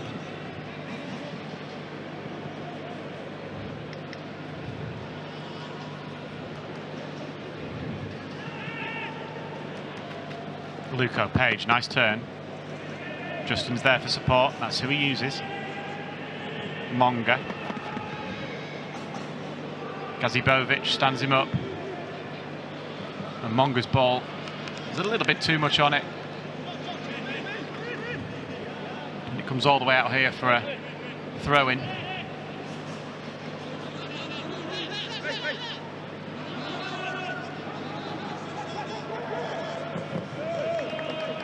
Page doing well to block that one out for a goal kick, and again just gives you an example of the off-the-ball pressing that we've seen in these opening, what are we now, 2.5 games in to Martí Cifuentes' pre-season campaign. It'll obviously take time to implement his ideas, his systems, his philosophy into this group, who have had 10 very successful days over here on camp in Austria.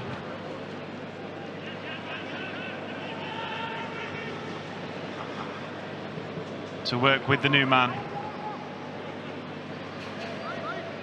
I'm sure he'll be excited and ready to get the group back to Seagrave on Monday. As McAteer here is fouled by Tiguez.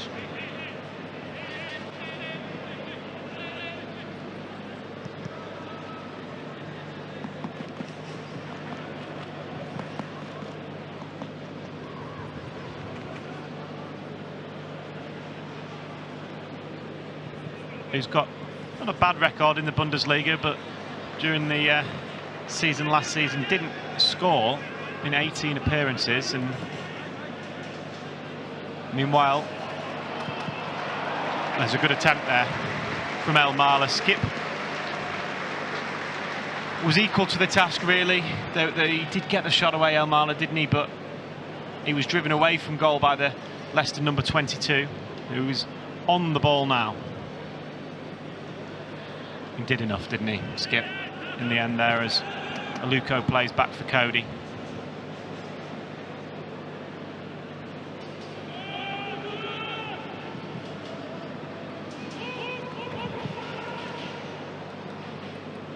Too much on that for Monga.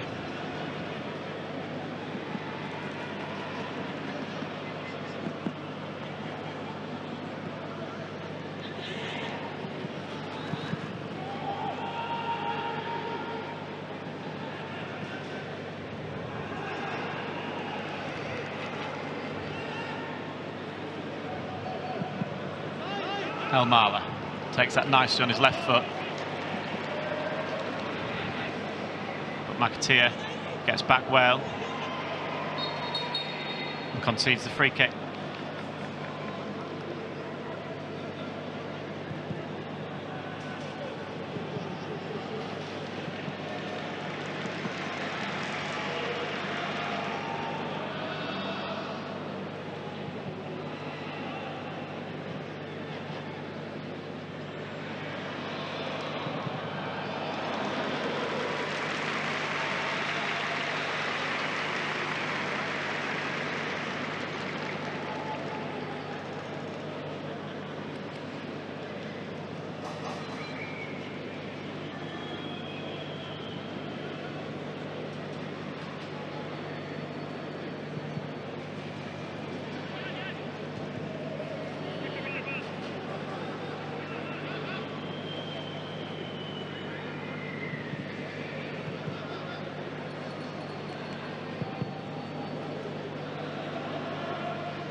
Ron Robert Zieler, familiar name for Leicester fans watching, I'm sure.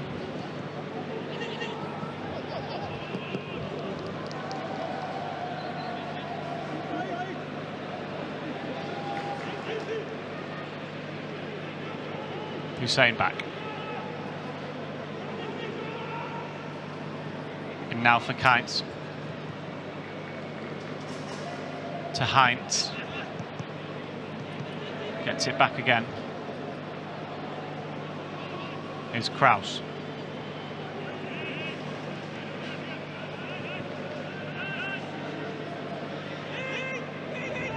An hour played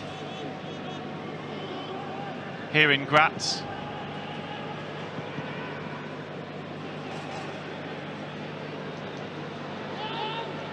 Home of Austrian Bundesliga side Sturm Graz, who they themselves are in action tonight, away in the Austrian Cup. But their home ground being used for this friendly between Cologne and Leicester City, of course.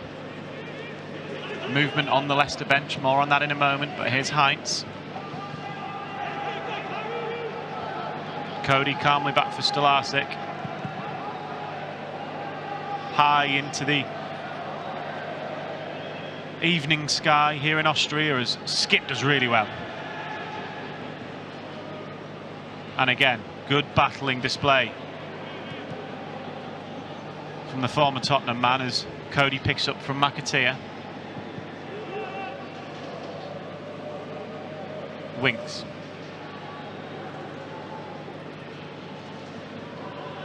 Vestergaard towards Monga. Does well to find Justin. He in turn gives it away. Here's Elmala.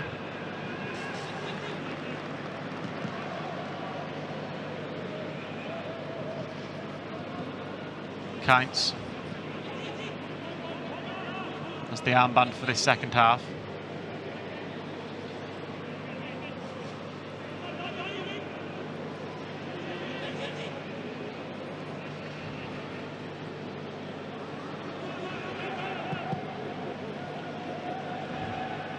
Searching ball has been flicked on well by Teguez,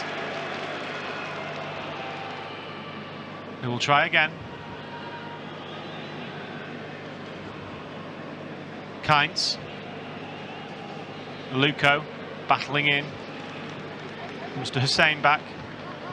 Well done from McAteer, but The German side retain it. Kainz, his cross is comfortable for Stolarczyk.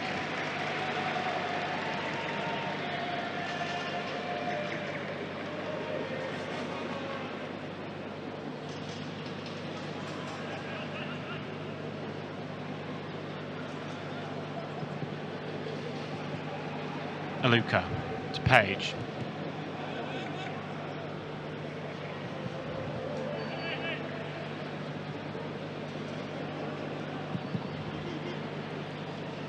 McAteer.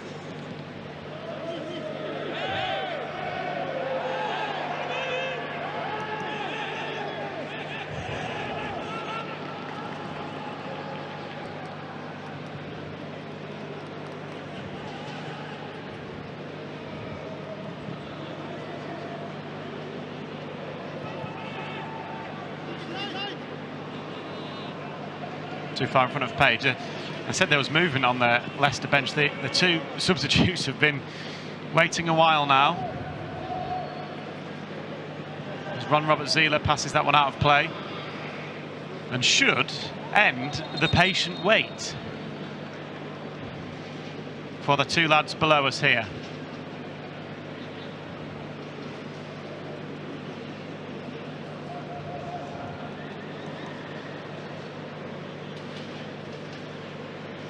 Louis Page's race is run. Abdul Fatawu replaces him. We saw him make his return, didn't we, against ZTE last week, and he looked as bright as ever. And off comes Yannick Vestergaard.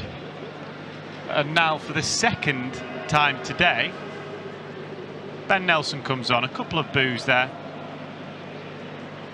for Yannick Vestergaard. Due to his time, I'm sure, that he spent in Germany, both with Hoffenheim, Werder Bremen, as well as Borussia Mönchengladbach.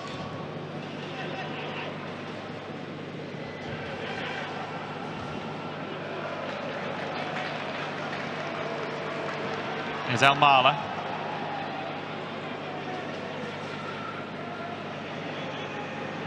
Luko to Fatawu, just about gets the ball to the Leicester number 7, who is fouled. Yeah, FC Cologne rather, and Borussia Mönchengladbach are big rivals, so that's why we heard those boos for Vestergaard. Football fans never forget, despite the fact that was over 7 years ago that Vestergaard played his last game in Germany. Here's Fatawu. Oh, nicely away from Teguez, who was quite rashing on him. Fatawu tries to get round him and wins himself a corner. Now, Abdul Fatawu, who played, what, 15 minutes, 20 minutes against ZTE, that was his only football in 8 to 9 months, having done his ACL. Well, his knee would have been certainly tested in that challenge there. He's up and he's on his feet and he looks good, and he's got all the exuberance of youth as Fatawu, just 21 years old. He's got a huge zest for life, and he'll be relishing every single minute that he's on the pitch there. And Oliver Skipp has sent one goalwards there, and that might go down as a chance for Leicester. Anyway, here's McAteer. Winks. He attempts the left-footed cross. The Luko challenges. Skipp will have to be careful here.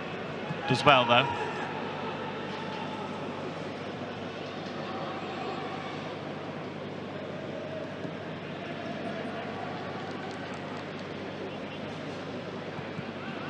Aluko, Vestergaard to Ayew rather. Here's Ayew again. He loses it. Okay, but really good from Harry Winks.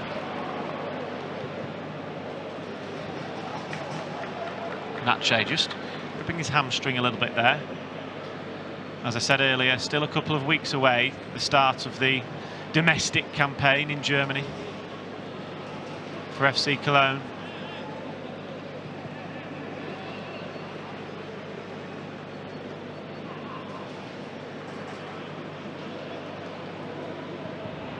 Here's Aluko. Whereas for Leicester City, their domestic campaign starts in just over 2 weeks' time. Before that, though, you can watch the Foxes in action in their final pre-season game of the summer as they face Fiorentina at King Power Stadium. That is on a week on Sunday. So just 9 days away. And tickets are available for that game at King Power Stadium. So do head to the website, to the ticket section to secure yours. Your last chance to see Leicester in action before that curtain raiser against Sheffield Wednesday. 2 weeks on Sunday, that game. Remember Leicester starting the season so well when they were in the Championship 2 years ago with that dramatic late double salvo from Kiernan Dewsbury Hall to beat rivals Coventry at King Power Stadium. A repeat of that would be lovely, wouldn't it? Against Sheffield Wednesday. That was the first competitive game in charge for a new manager. That time, of course, Enzo Maresca. This time it'll be Marti Cifuentes, who has managed in the Championship, as we know, doing a sterling job with QPR. He took over. They were second bottom in the Championship when he took over. He did fantastic work with them, particularly in his first season, putting on a brilliant winning run. And there he is alongside his assistant, Xavi Khan, as they just take a glance back at the bench to see what options are available for them. Ben Nelson, obviously, as we know, played earlier and looked very good earlier in Leicester's first pre-season game of the day. This is the last one.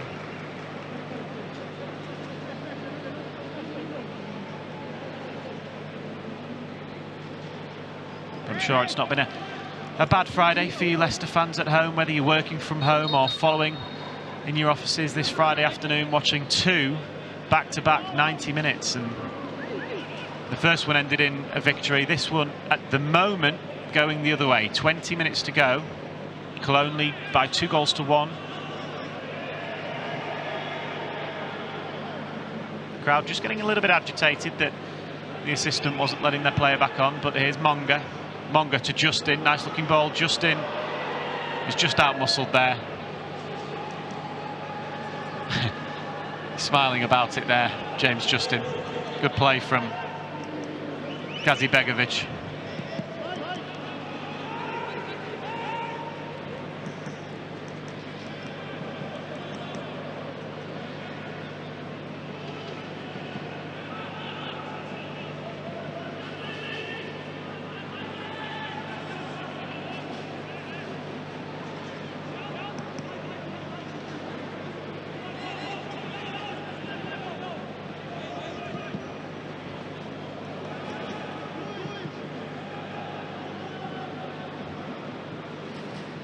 Zila.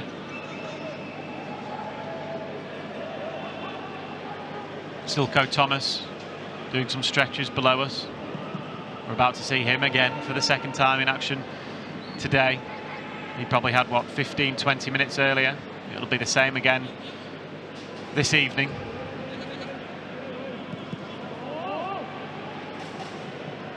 As the sun gets lower in the sky, 6:30 here in southern Austria,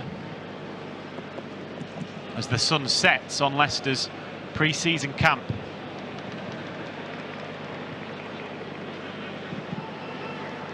El Mala to the edge of the box, chance is well blocked from Harry Winks. Might have another go with Ache. Ache, oh, good defending, Ben Nelson.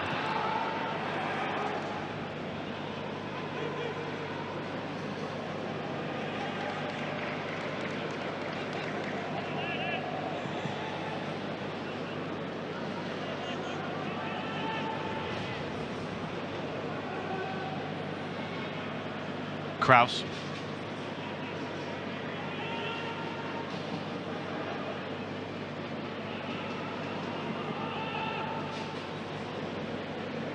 Back for Zila.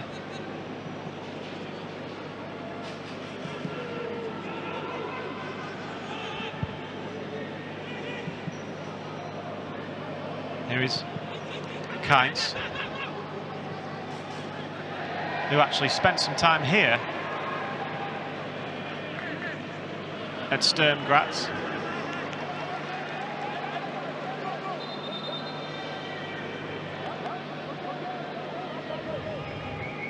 So this will be a nice trip down memory lane. Made his debut for the club at the age of 17 before joining Rapid Vienna. Still in Austria, of course.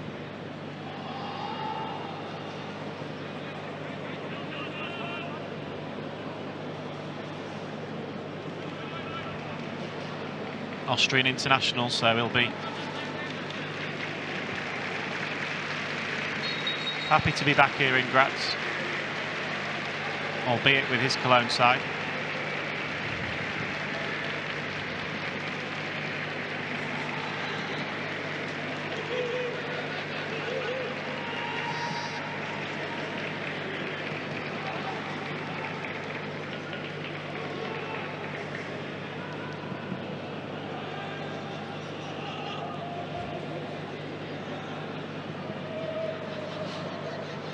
Zila.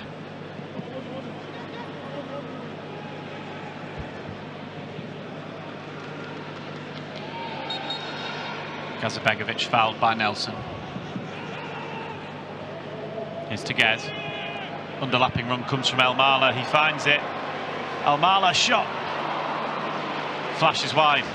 That was a similar area to what Patson Daka found himself in that first game of the day. That time the Leicester man was able to find the back of the net. This time, no such luck for Elmala.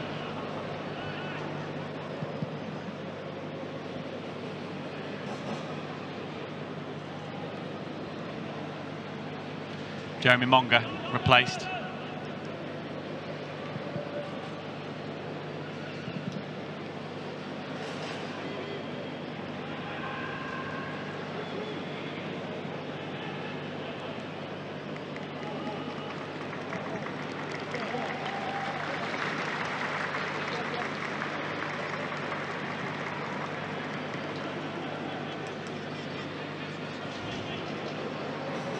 Silko Thomas and Jordan Ayew seem to, maybe it might be Thomas as a striker, McAteer over on the left-hand side for Taiwo here on the right. And Ayew maybe behind. Regardless, here's Hussein back. Now for Tegez.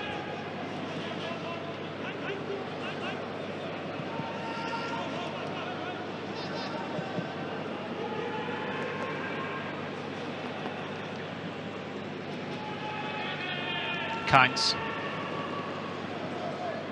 15 minutes to play. 15 minutes left of Leicester's pre-season trip away to Austria, and Nelson's been caught out here. Cody resolute. Nelson makes up for it, finding Justin. Good shielding from Connor Cody, that, showing all of his experience to just jockey back.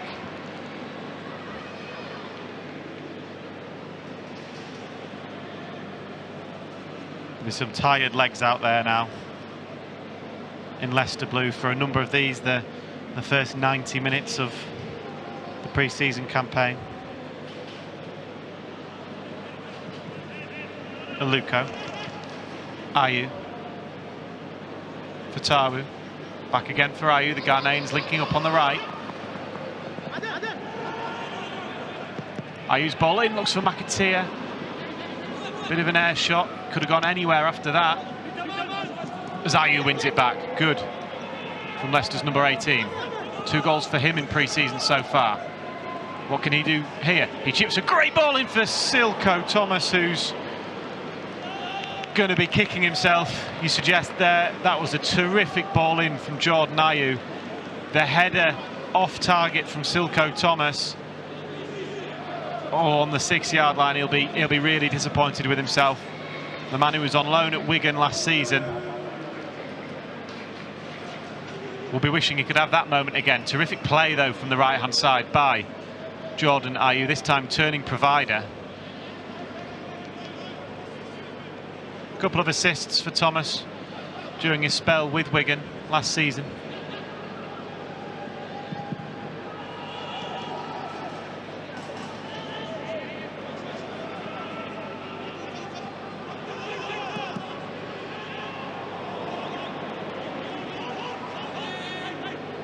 The Latics coming 15th in League One.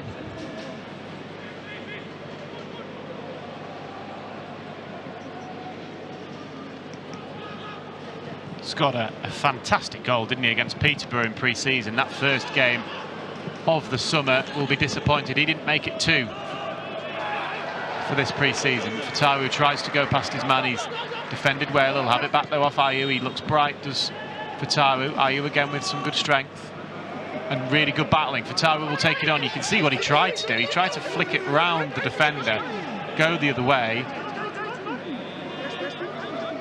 He was fouled though, and Leicester have a free kick on this right-hand side.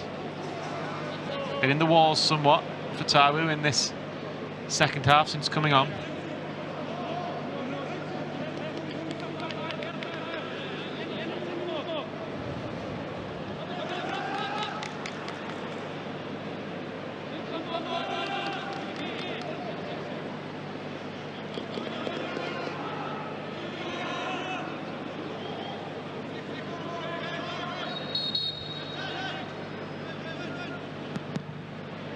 Ayew's ball in has too much on it.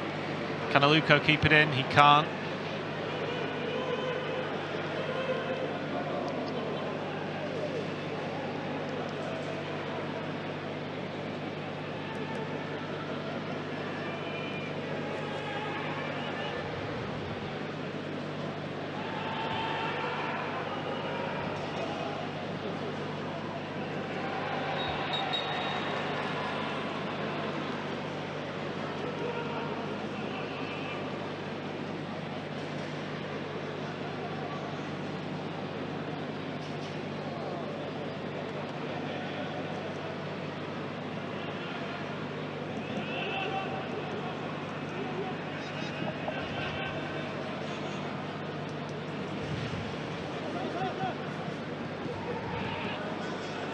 Kynes.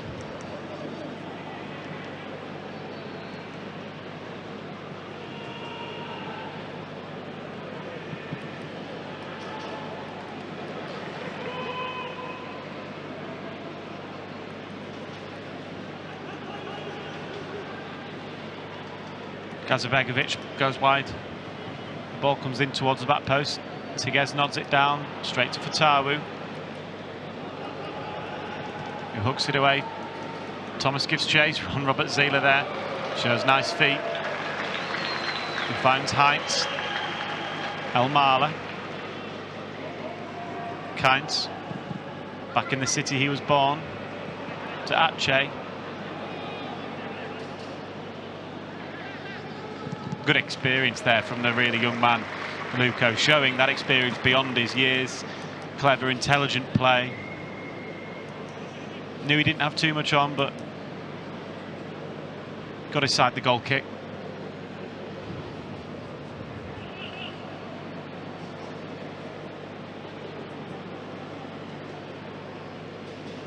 Wings.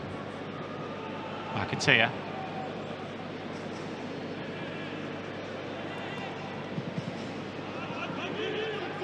Fatawu.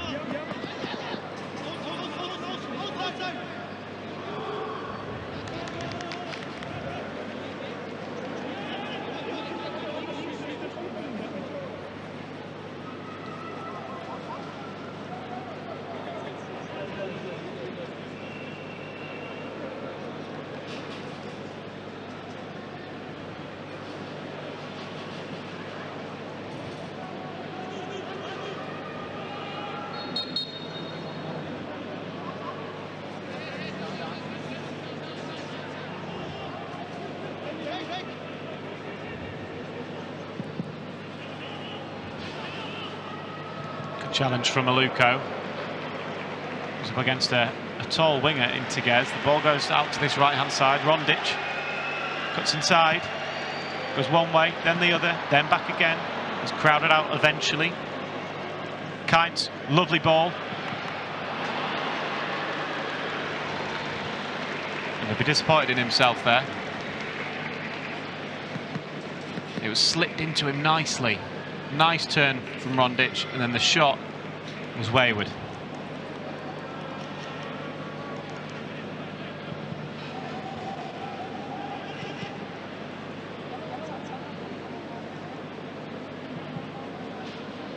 Nelson.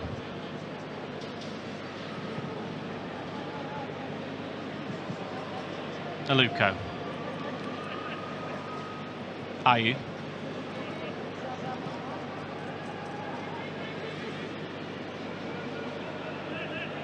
Skip. Ayew. Good tackle. The crowd in front of us enjoyed that. Here's Ache.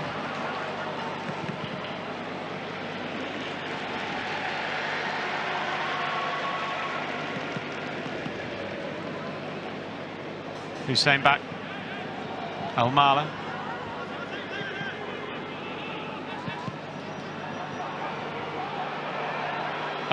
That's surely a penalty. It is. Skip the man. Let's give it away. It was Hussein back who got in behind, and it did look like a stonewaller.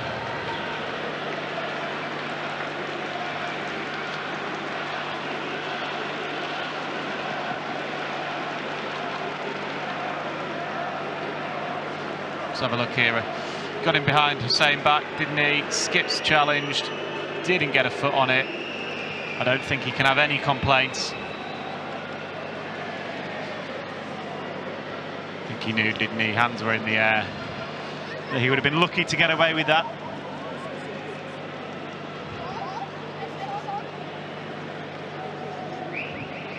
And it's a chance from the spot for the man born in Graz. Made his debut for the club at 17. Will he score for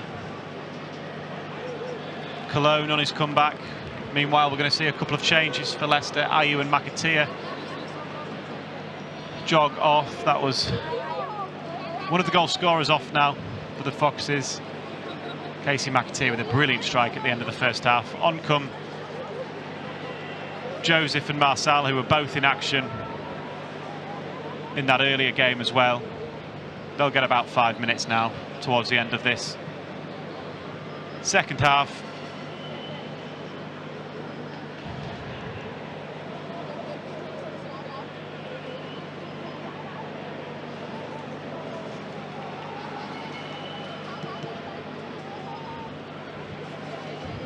Ten years he spent at this club.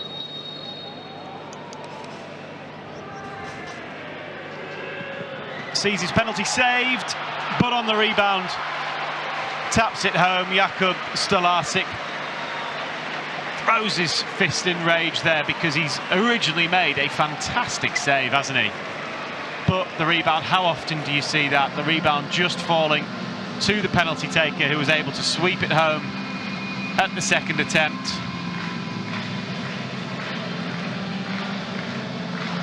Really great save originally. He's just unfortunate that it's fallen there. And there was only going to be one result from the rebound.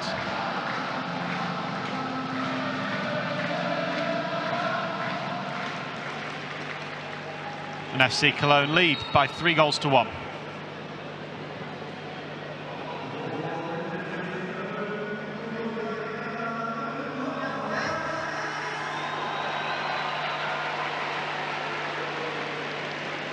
Cody to Aluko. Fatawu. Nicely away from his man, Abdul Fatawu.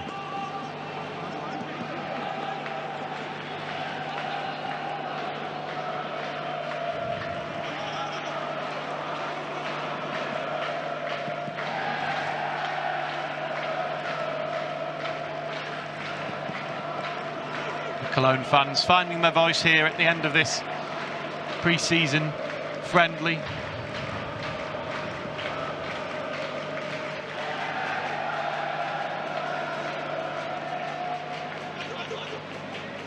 Still another 2 friendlies for them before their competitive campaign gets underway in the Cup.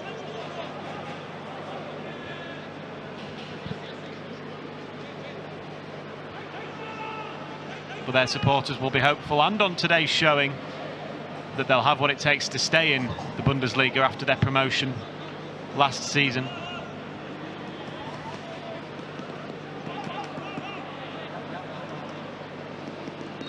Meanwhile, the Foxes have a free kick, which Fatawu swings in dangerously. Good header away though by Ache. The striker doing his defensive diligence. Thomas.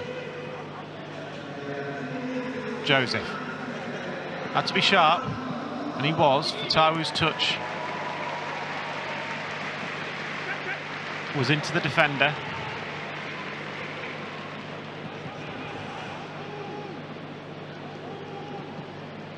Winks.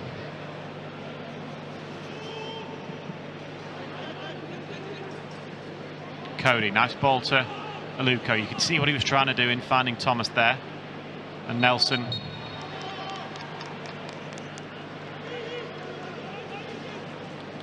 Fouls his man, who then decided to potentially look at having a shot from the halfway line.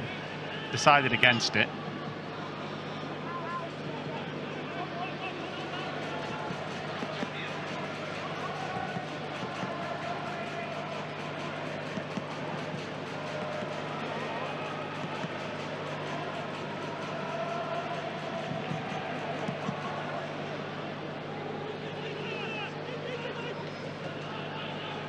Zila.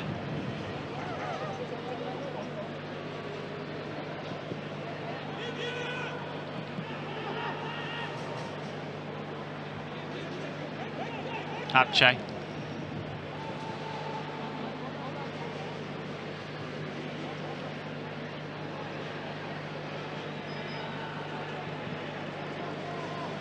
Heinz. To Elmala. His ball in is deflected, but safely to Stolarczyk, who bowls out a brilliant throw. And suddenly it's 2 against 2 now.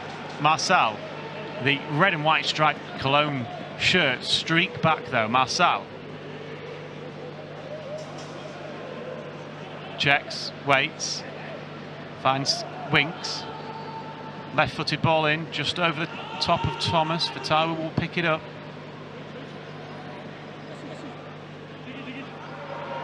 Wow, Abdul Fatawu there away from his man brilliantly. Good to see. He doesn't seem to have lost any of that sharpness during his injury layoff.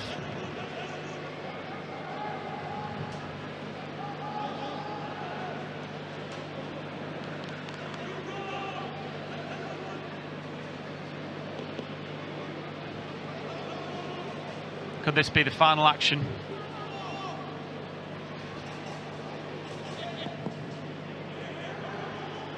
Handball. Oh, well. It certainly hit the outstretched arm of the defender. Cody's remonstrating and asking why it's not a penalty. I guess the defender wasn't looking, but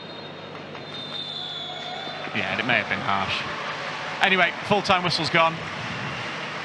Here in Graz, signifying the end of Leicester City's pre-season trip away to Austria. It's been a long 10 days, as you can see from Abdul Fatawu there. It's been a really hard-working 10 days. There's been 3 games, 2 victories.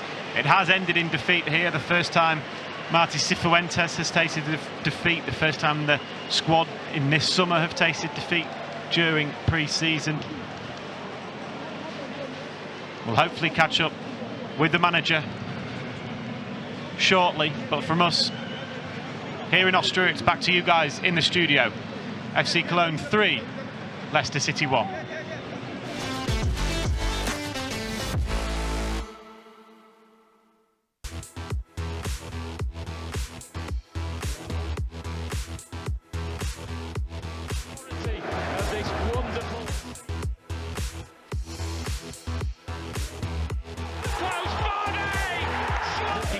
Leicester City champions. There's a few banners actually in the players.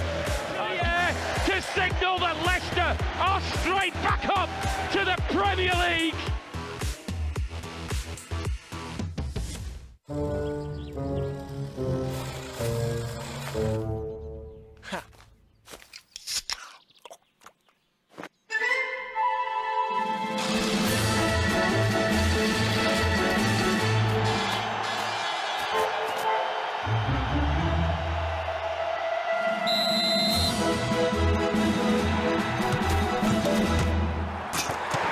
Red Bull gives you wings.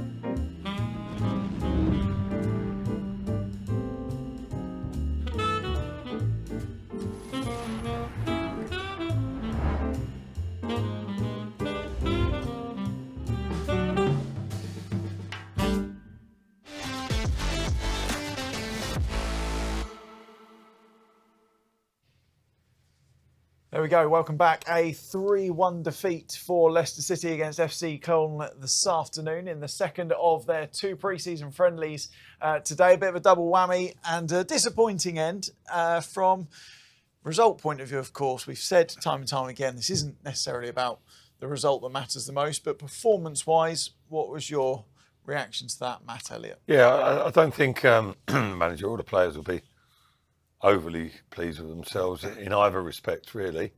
I think it probably reflected the way the game went. I think in terms of Cologne, they looked a decent outfit, to be fair. They looked strong, athletic, purposeful.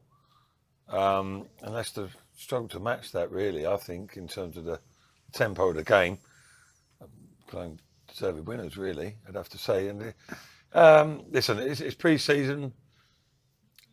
Season's only 2 weeks away, so you want to get up to some sort of level, don't you? And I suppose it's always going to be a bit of a mishmash because like the 2 teams that have been put out, and they're sort of separated. You wouldn't say one was necessarily stronger than the other, but they're both relatively strong. But there isn't a definite first team that's been put out today, so it is primarily a fitness exercise, but getting used to the methods that the manager wants to apply, and I didn't see too much that was sort of strikingly evident to me that's going to be a feature going forward, other than like the actual layout of the system itself.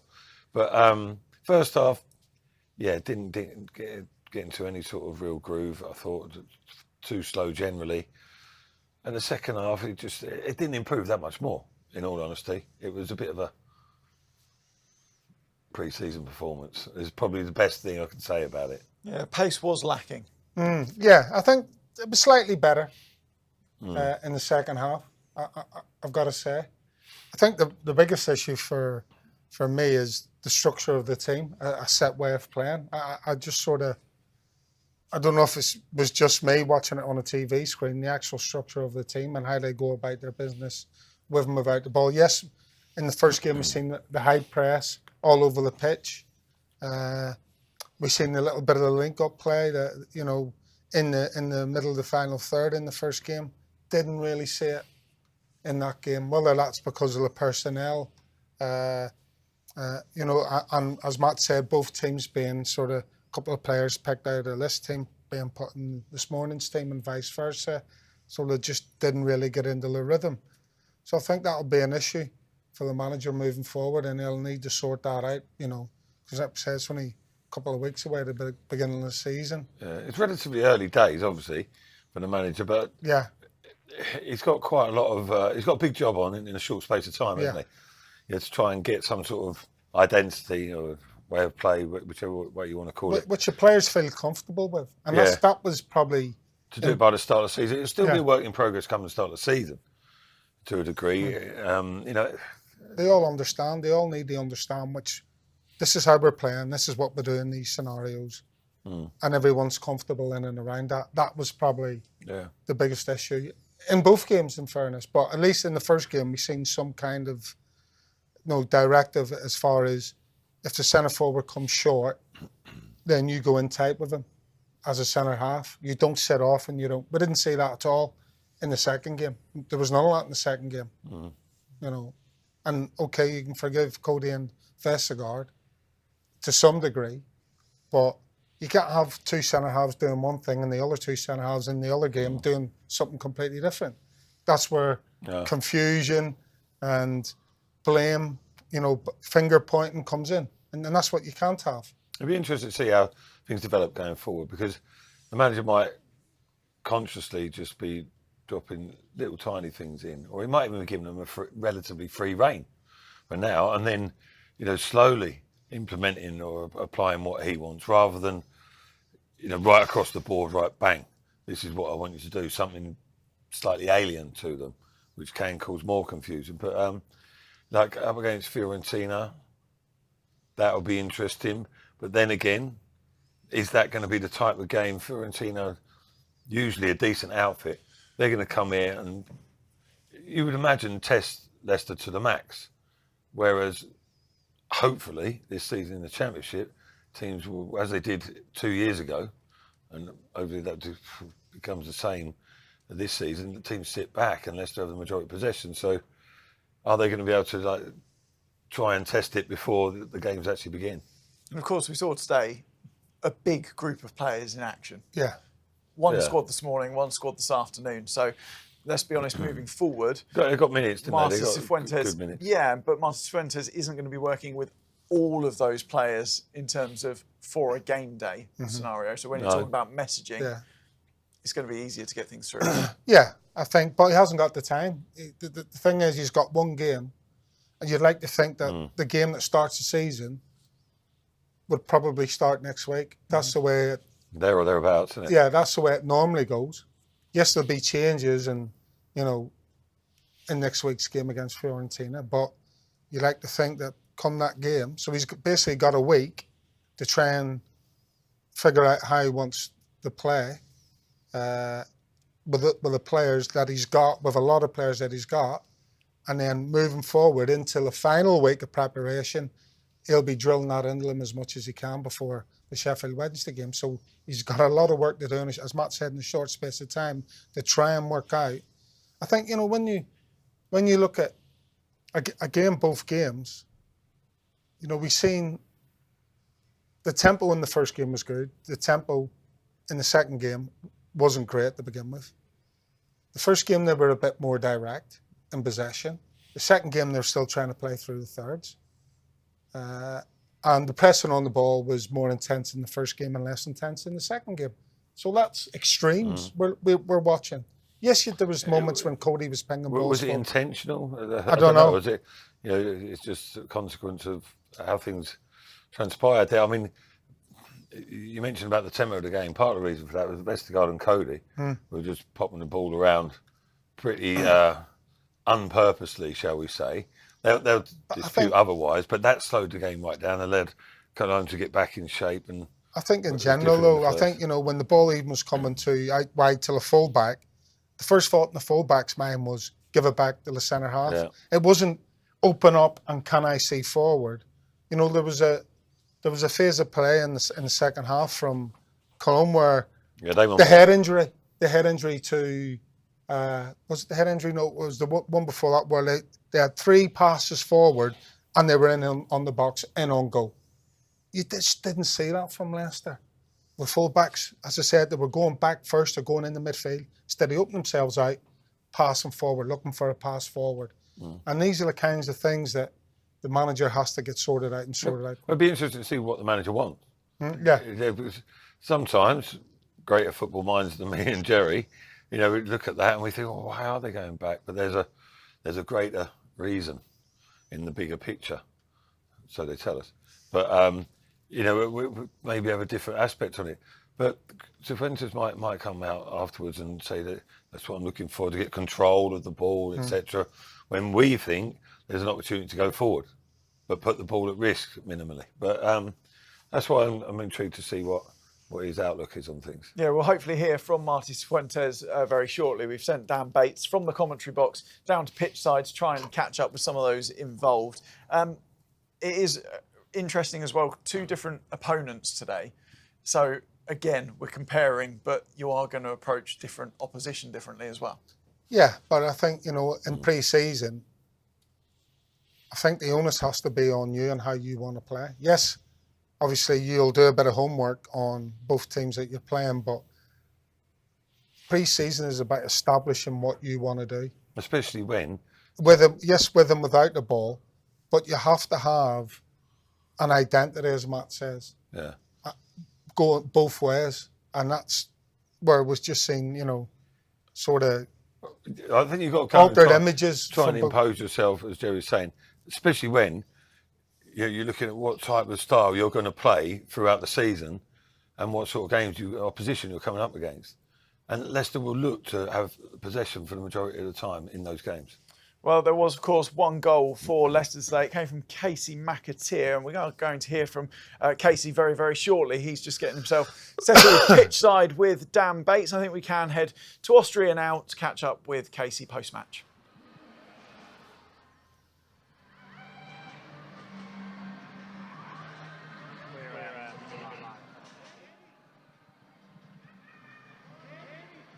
Happy?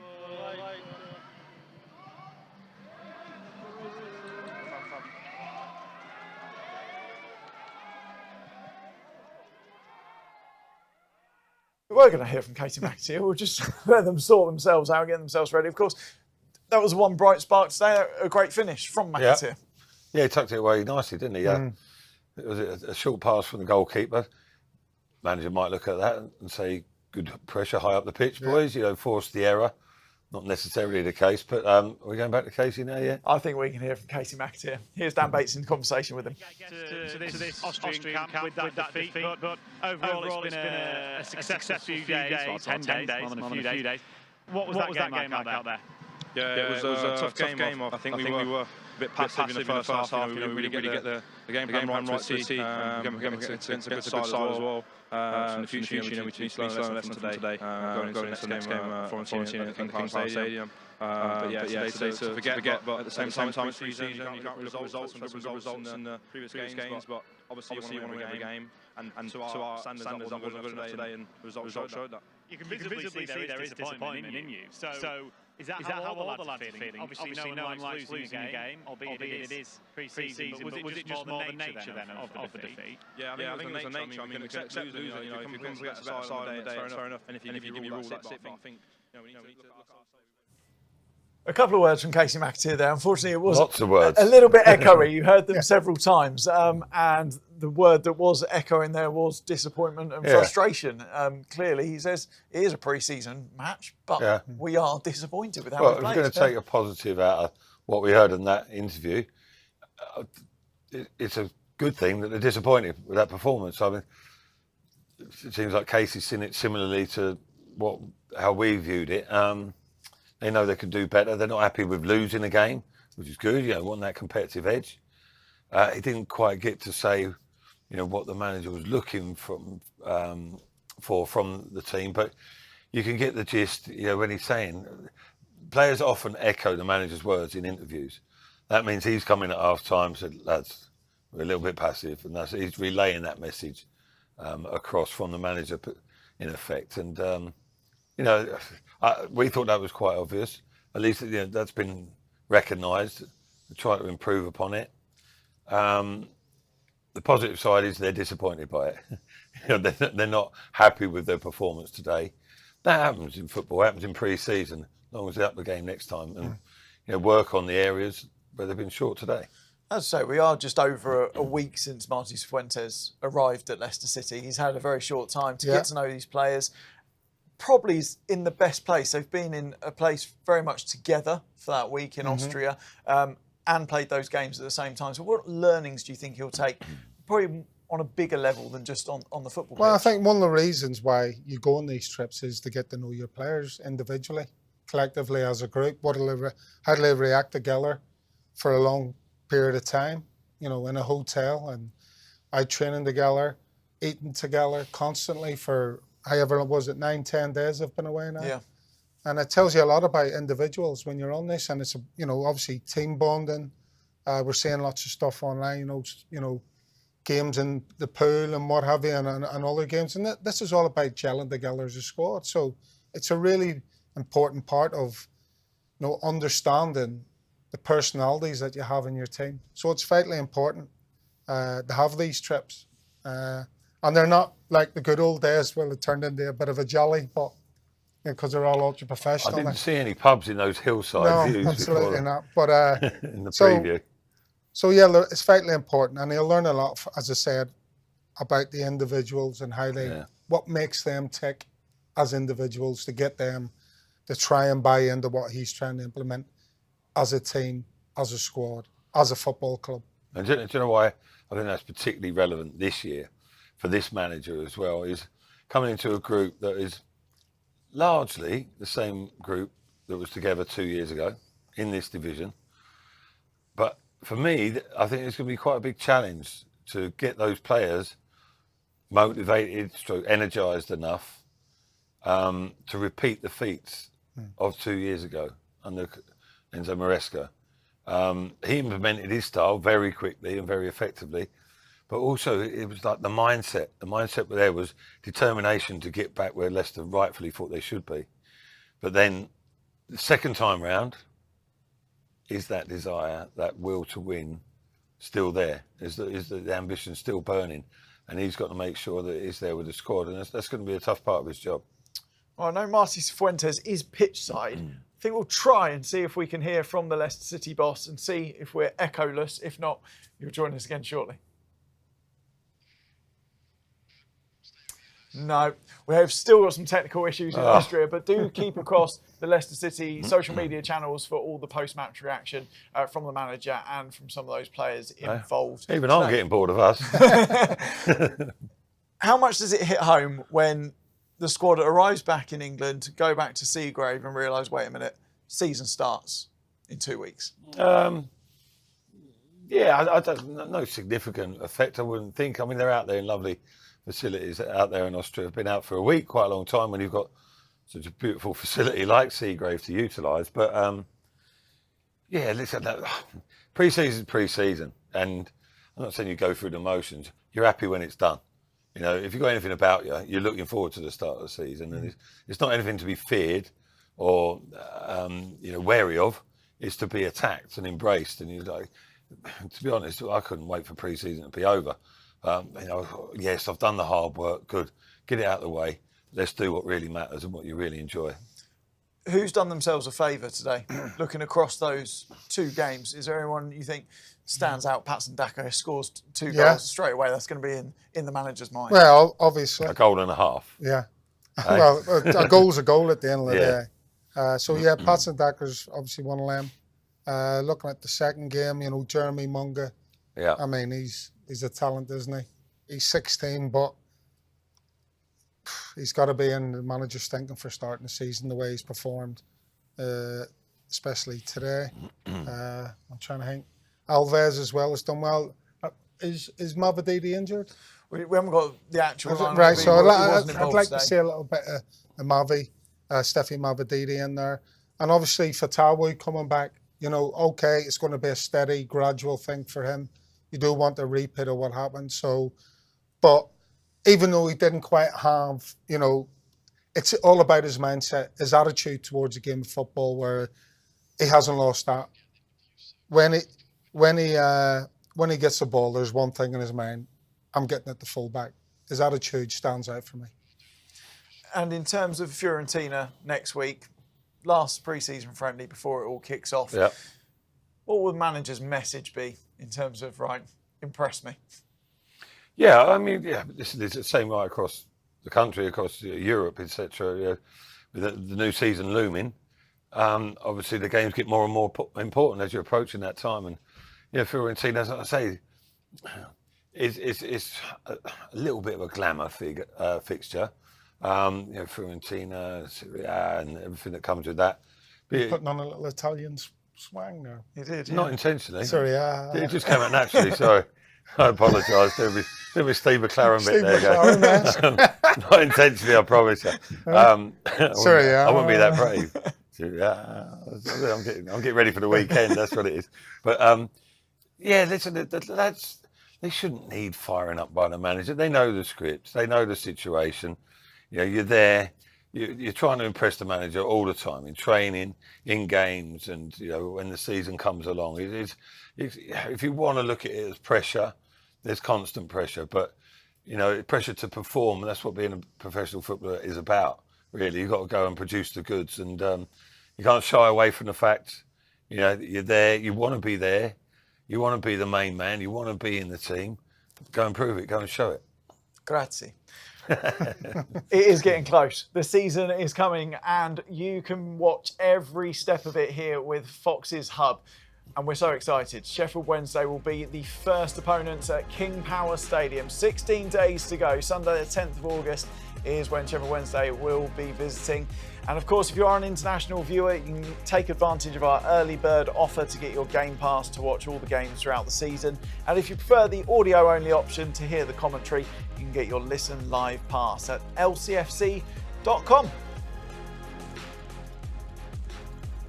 So thank you so much for joining us today, whether it was for this morning's game or for this afternoon's game or for both of them. It's been an absolute pleasure to be with you. Gents, it's been something. A whole day with the both of you. But thank you so much. The season is fast approaching. We'll have it all covered for you here on Fox's Hub. Have a great weekend, and we'll speak to you soon.